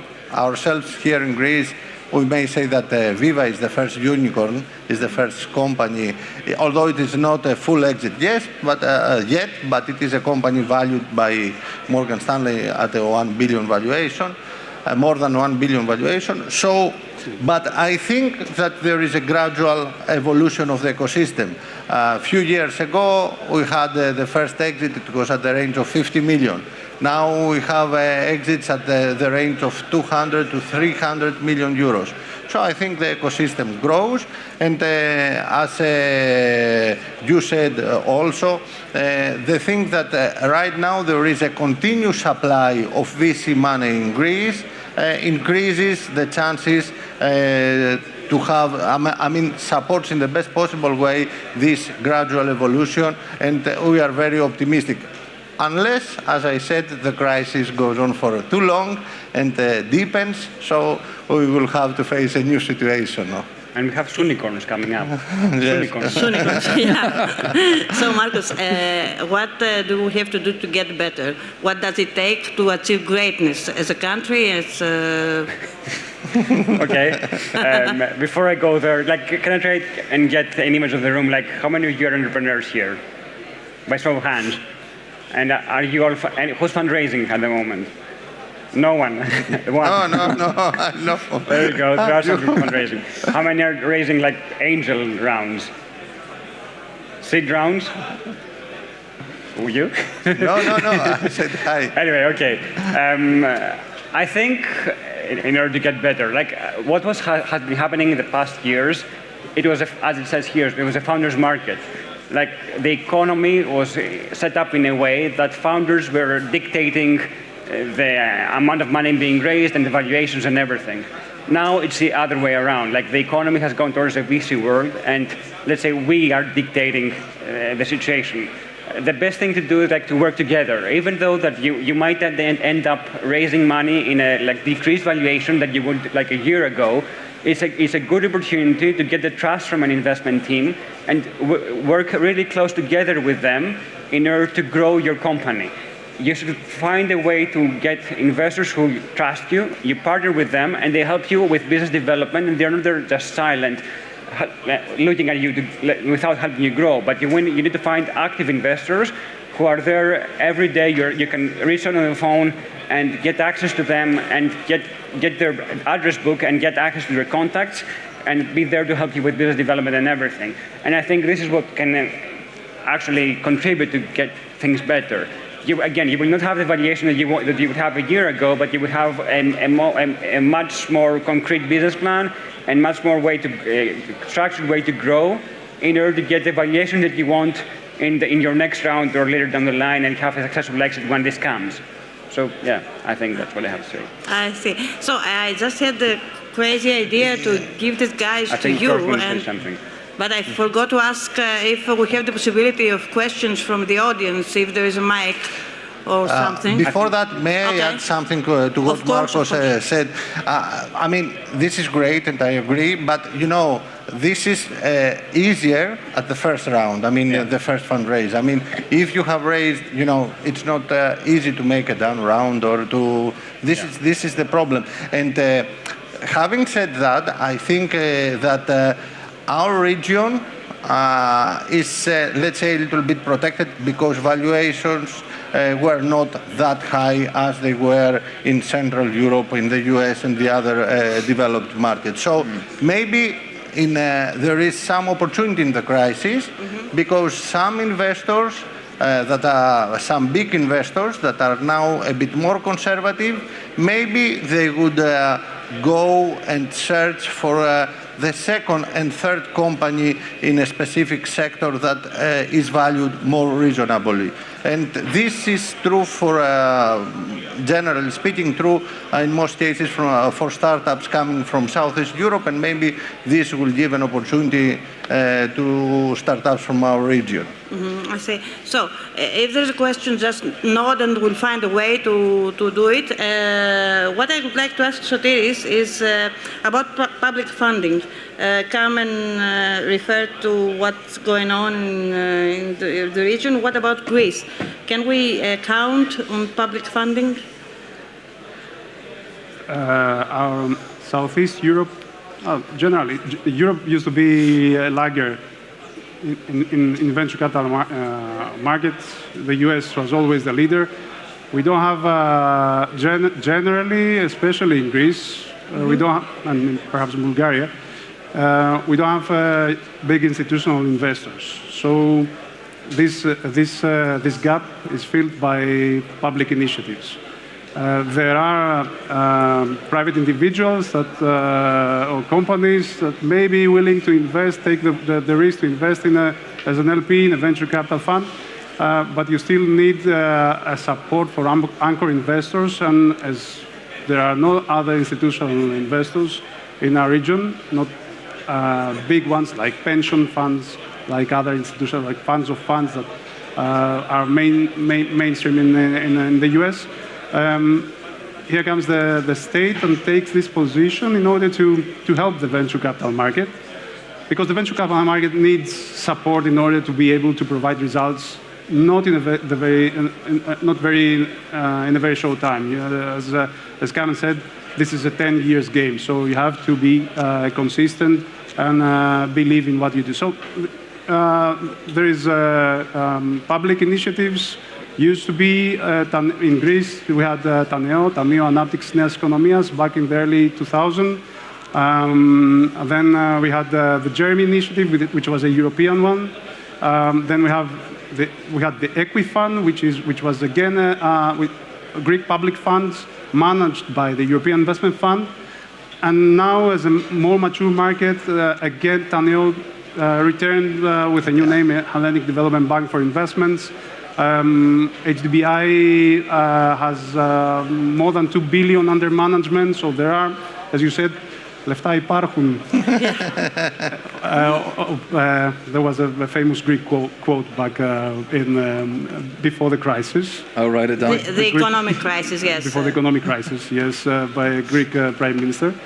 But still, in the venture capital industry, we still have money, and as George said, the important thing is to have the continuity. Yeah. And this is where the public initiative comes in place. You have to have continuity in funding, because you may have an initiative now, and then stop for a couple of years. And the startups then lose, because not of their own fault, because of not having a continuity in the market to support them throughout the cycle. So there goes we have the public initiatives, which are very important in order to get the market at a stage where we can attract big institutional investors, change perhaps in a way the legislation, and then the public initiative may go out of the picture and be totally private. Yes. But just to complete to give a complete image of what happens, public money is never for 100%. Yeah. Right, so we always need to match the public funding and to find private investors from, let's say, at least 10 up to 50%. Yes, so public money is to start, and it is because we don't have a proven track record. We are new in this business here in Greece, so we have not returned money to our investors, and we need this support. But still, we need to convince private investors, and this is not easy. Okay. This is the Greek way, because when Carmen told me that he's going to speak about public funding, my question was, is there such a thing as public funding? So, live in the European Union. Because without the private investment, I believe that all these things that we're talking about would be a dream still. So let's speak a little about the sub-sectors of the ecosystem regarding on what are the fields that you are now investing, and how does those fields are affected from the situation like the energy or the health care or something like this. So, since Carmen, you are working with very early startups, what are the fields that you're working right now? Right, thank you. We are, as mentioned before, we support companies from all walks of life, basically, all industries, software and hardware, FMCG, again, flying bike. I mean, I cannot stop saying that it's a flying bike. And of course, the current economic environment has repercussions, mostly felt in hardware companies directly because you have a more resource-intensive way of producing every unit of sale, which would mean that any increase in energy prices bumps up your production in terms of cost. It decreases your margin. Every supply chain issue that comes out of the entire, firstly from COVID, then from the war, that ends up in longer times to supply certain raw materials. It ends up being more expensive to do that. And of course, that has an effect. But software companies also get affected by this. And we have an issue of decreased demand generally across the board, regardless of whether that is software or hardware companies. So I cannot say that this is explicitly limited to early stage companies only. I mean, it's across the board. I see. So let me rephrase the question for Marcos. In what fields do you prefer to invest? I think, yeah, I went through this in the beginning. Like we have three main mega trends that we invest in, but more or less it's like everyone else, like we are industry agnostic, like we go through everything. We will not only invest in digital businesses, but the mega trends are like technology in the 21st century, life in the 21st century, technology and digital transformation, and energy and sustainability. So it's anything around that, which, as you can understand, it includes. It's very broad in purpose and includes everything. And I think it's just, the same applies for my friends here, I guess. I see. So, do you want to? No. Okay. Since we are reaching the end of our discussion, I have one last question for everyone. Is the ecosystem going to save humanity? Are we as purpose is not to save humanity. Okay. Because right now we are in a very liquid situation, so everyone who does not belong in the ecosystem, like me, as you probably realized, I don't belong in your world, so is asking himself, do we have any hope from the startups? Yes, the purpose of our existence is not to save humanity. It's like to build startups. Like I started got involved with the ecosystem and startups and everything in 2012 when the crisis was there. Like we didn't die, we will not die now either. Startups were there, they survived, and we survive. It doesn't have to do with the economy, in my opinion. Like if you find a way to live through this turbulence, the startups will survive. But it has to do with relief, maybe. Sorry? It has to do with relief, maybe, from the problems that are creating because of the economic crisis. Are you going to provide this relief to the people in order to believe that there is some an uptick, some development? Yeah. Yes, I don't know, Yorgos, if you'd like. I'm not sure I understood, but I can say that, let's say, what we try to do is it's an effort, I mean, a coordinated effort to accelerate growth and development. So, yes, some startups will bring new technologies to the market. We'll even invent new technologies, but we'll bring them to the market. Some others will, let's say, change the way, disrupt the way some sectors operate. So they will democratize eventually sectors. They will help us get rid of intermediaries and lower costs. So these, in general, are good things to happen. And we are, optimistic that especially for our country, it will be a driver for economic growth and, of course, prosperity for all of us. Okay, Sotiris. Yeah, okay. I don't know if we can, if our startups will change the course of humanity. We are hoping to contribute a bit to that. Of course, when we are starting with a team, we always try to see that they have a vision to change things to the better. And this is something that counts a lot in order for us to continue discussions and potentially invest. So what we are trying to do with our little, with whatever power we have, is be part of a global ecosystem which will develop in its way in the near future. I believe that we have to be part of what is happening at the moment in a global scale, and we are providing some means to young entrepreneurs, not necessarily young people, to build on their dreams and give something to the community which will make life better, locally, internationally, or globally. So in a way, I believe we will have an impact down the road. I was sure about that. That's why I asked. And Carmen, you gave us the prologue of this conversation. Please give us the conclusion also, and Okay. let's thank everybody for... Right. Well, I'm going to be the first one here to say yes, absolutely.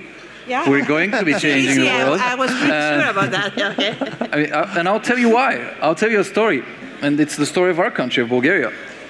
In 2010, let's say 2011, when I was starting out and I was working on startups and I was raising a company and when I was trying to do stuff, venture capital wasn't there. And what I thought about doing wasn't a cool product with a presentation that someone just gives me 50,000 to try to create something with it and value me at 500,000 because of that. And that's awesome. I mean, that's incredible that it's happening now, but then we didn't have it.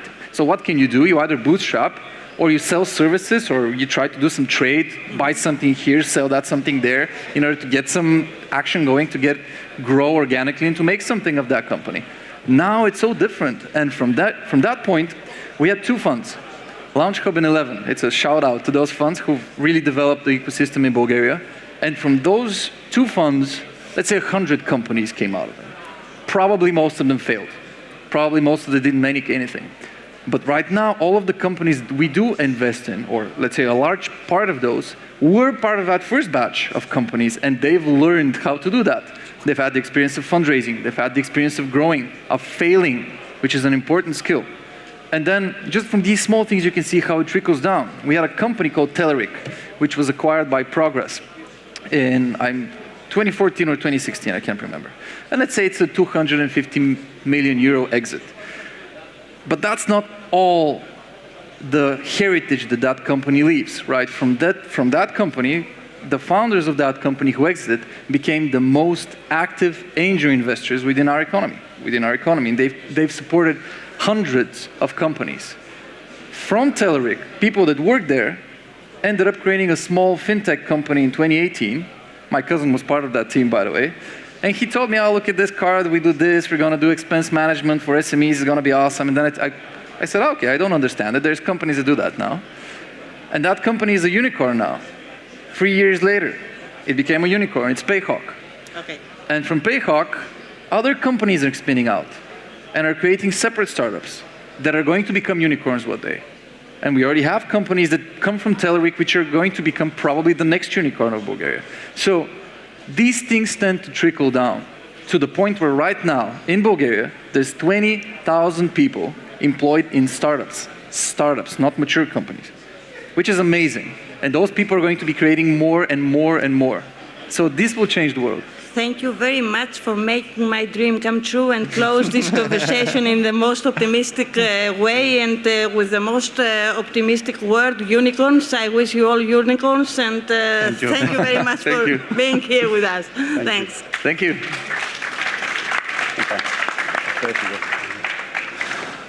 Shall we stay or? No, we run. Ευχαριστούμε πολύ. Are you waiting for it? Καμία σχέση.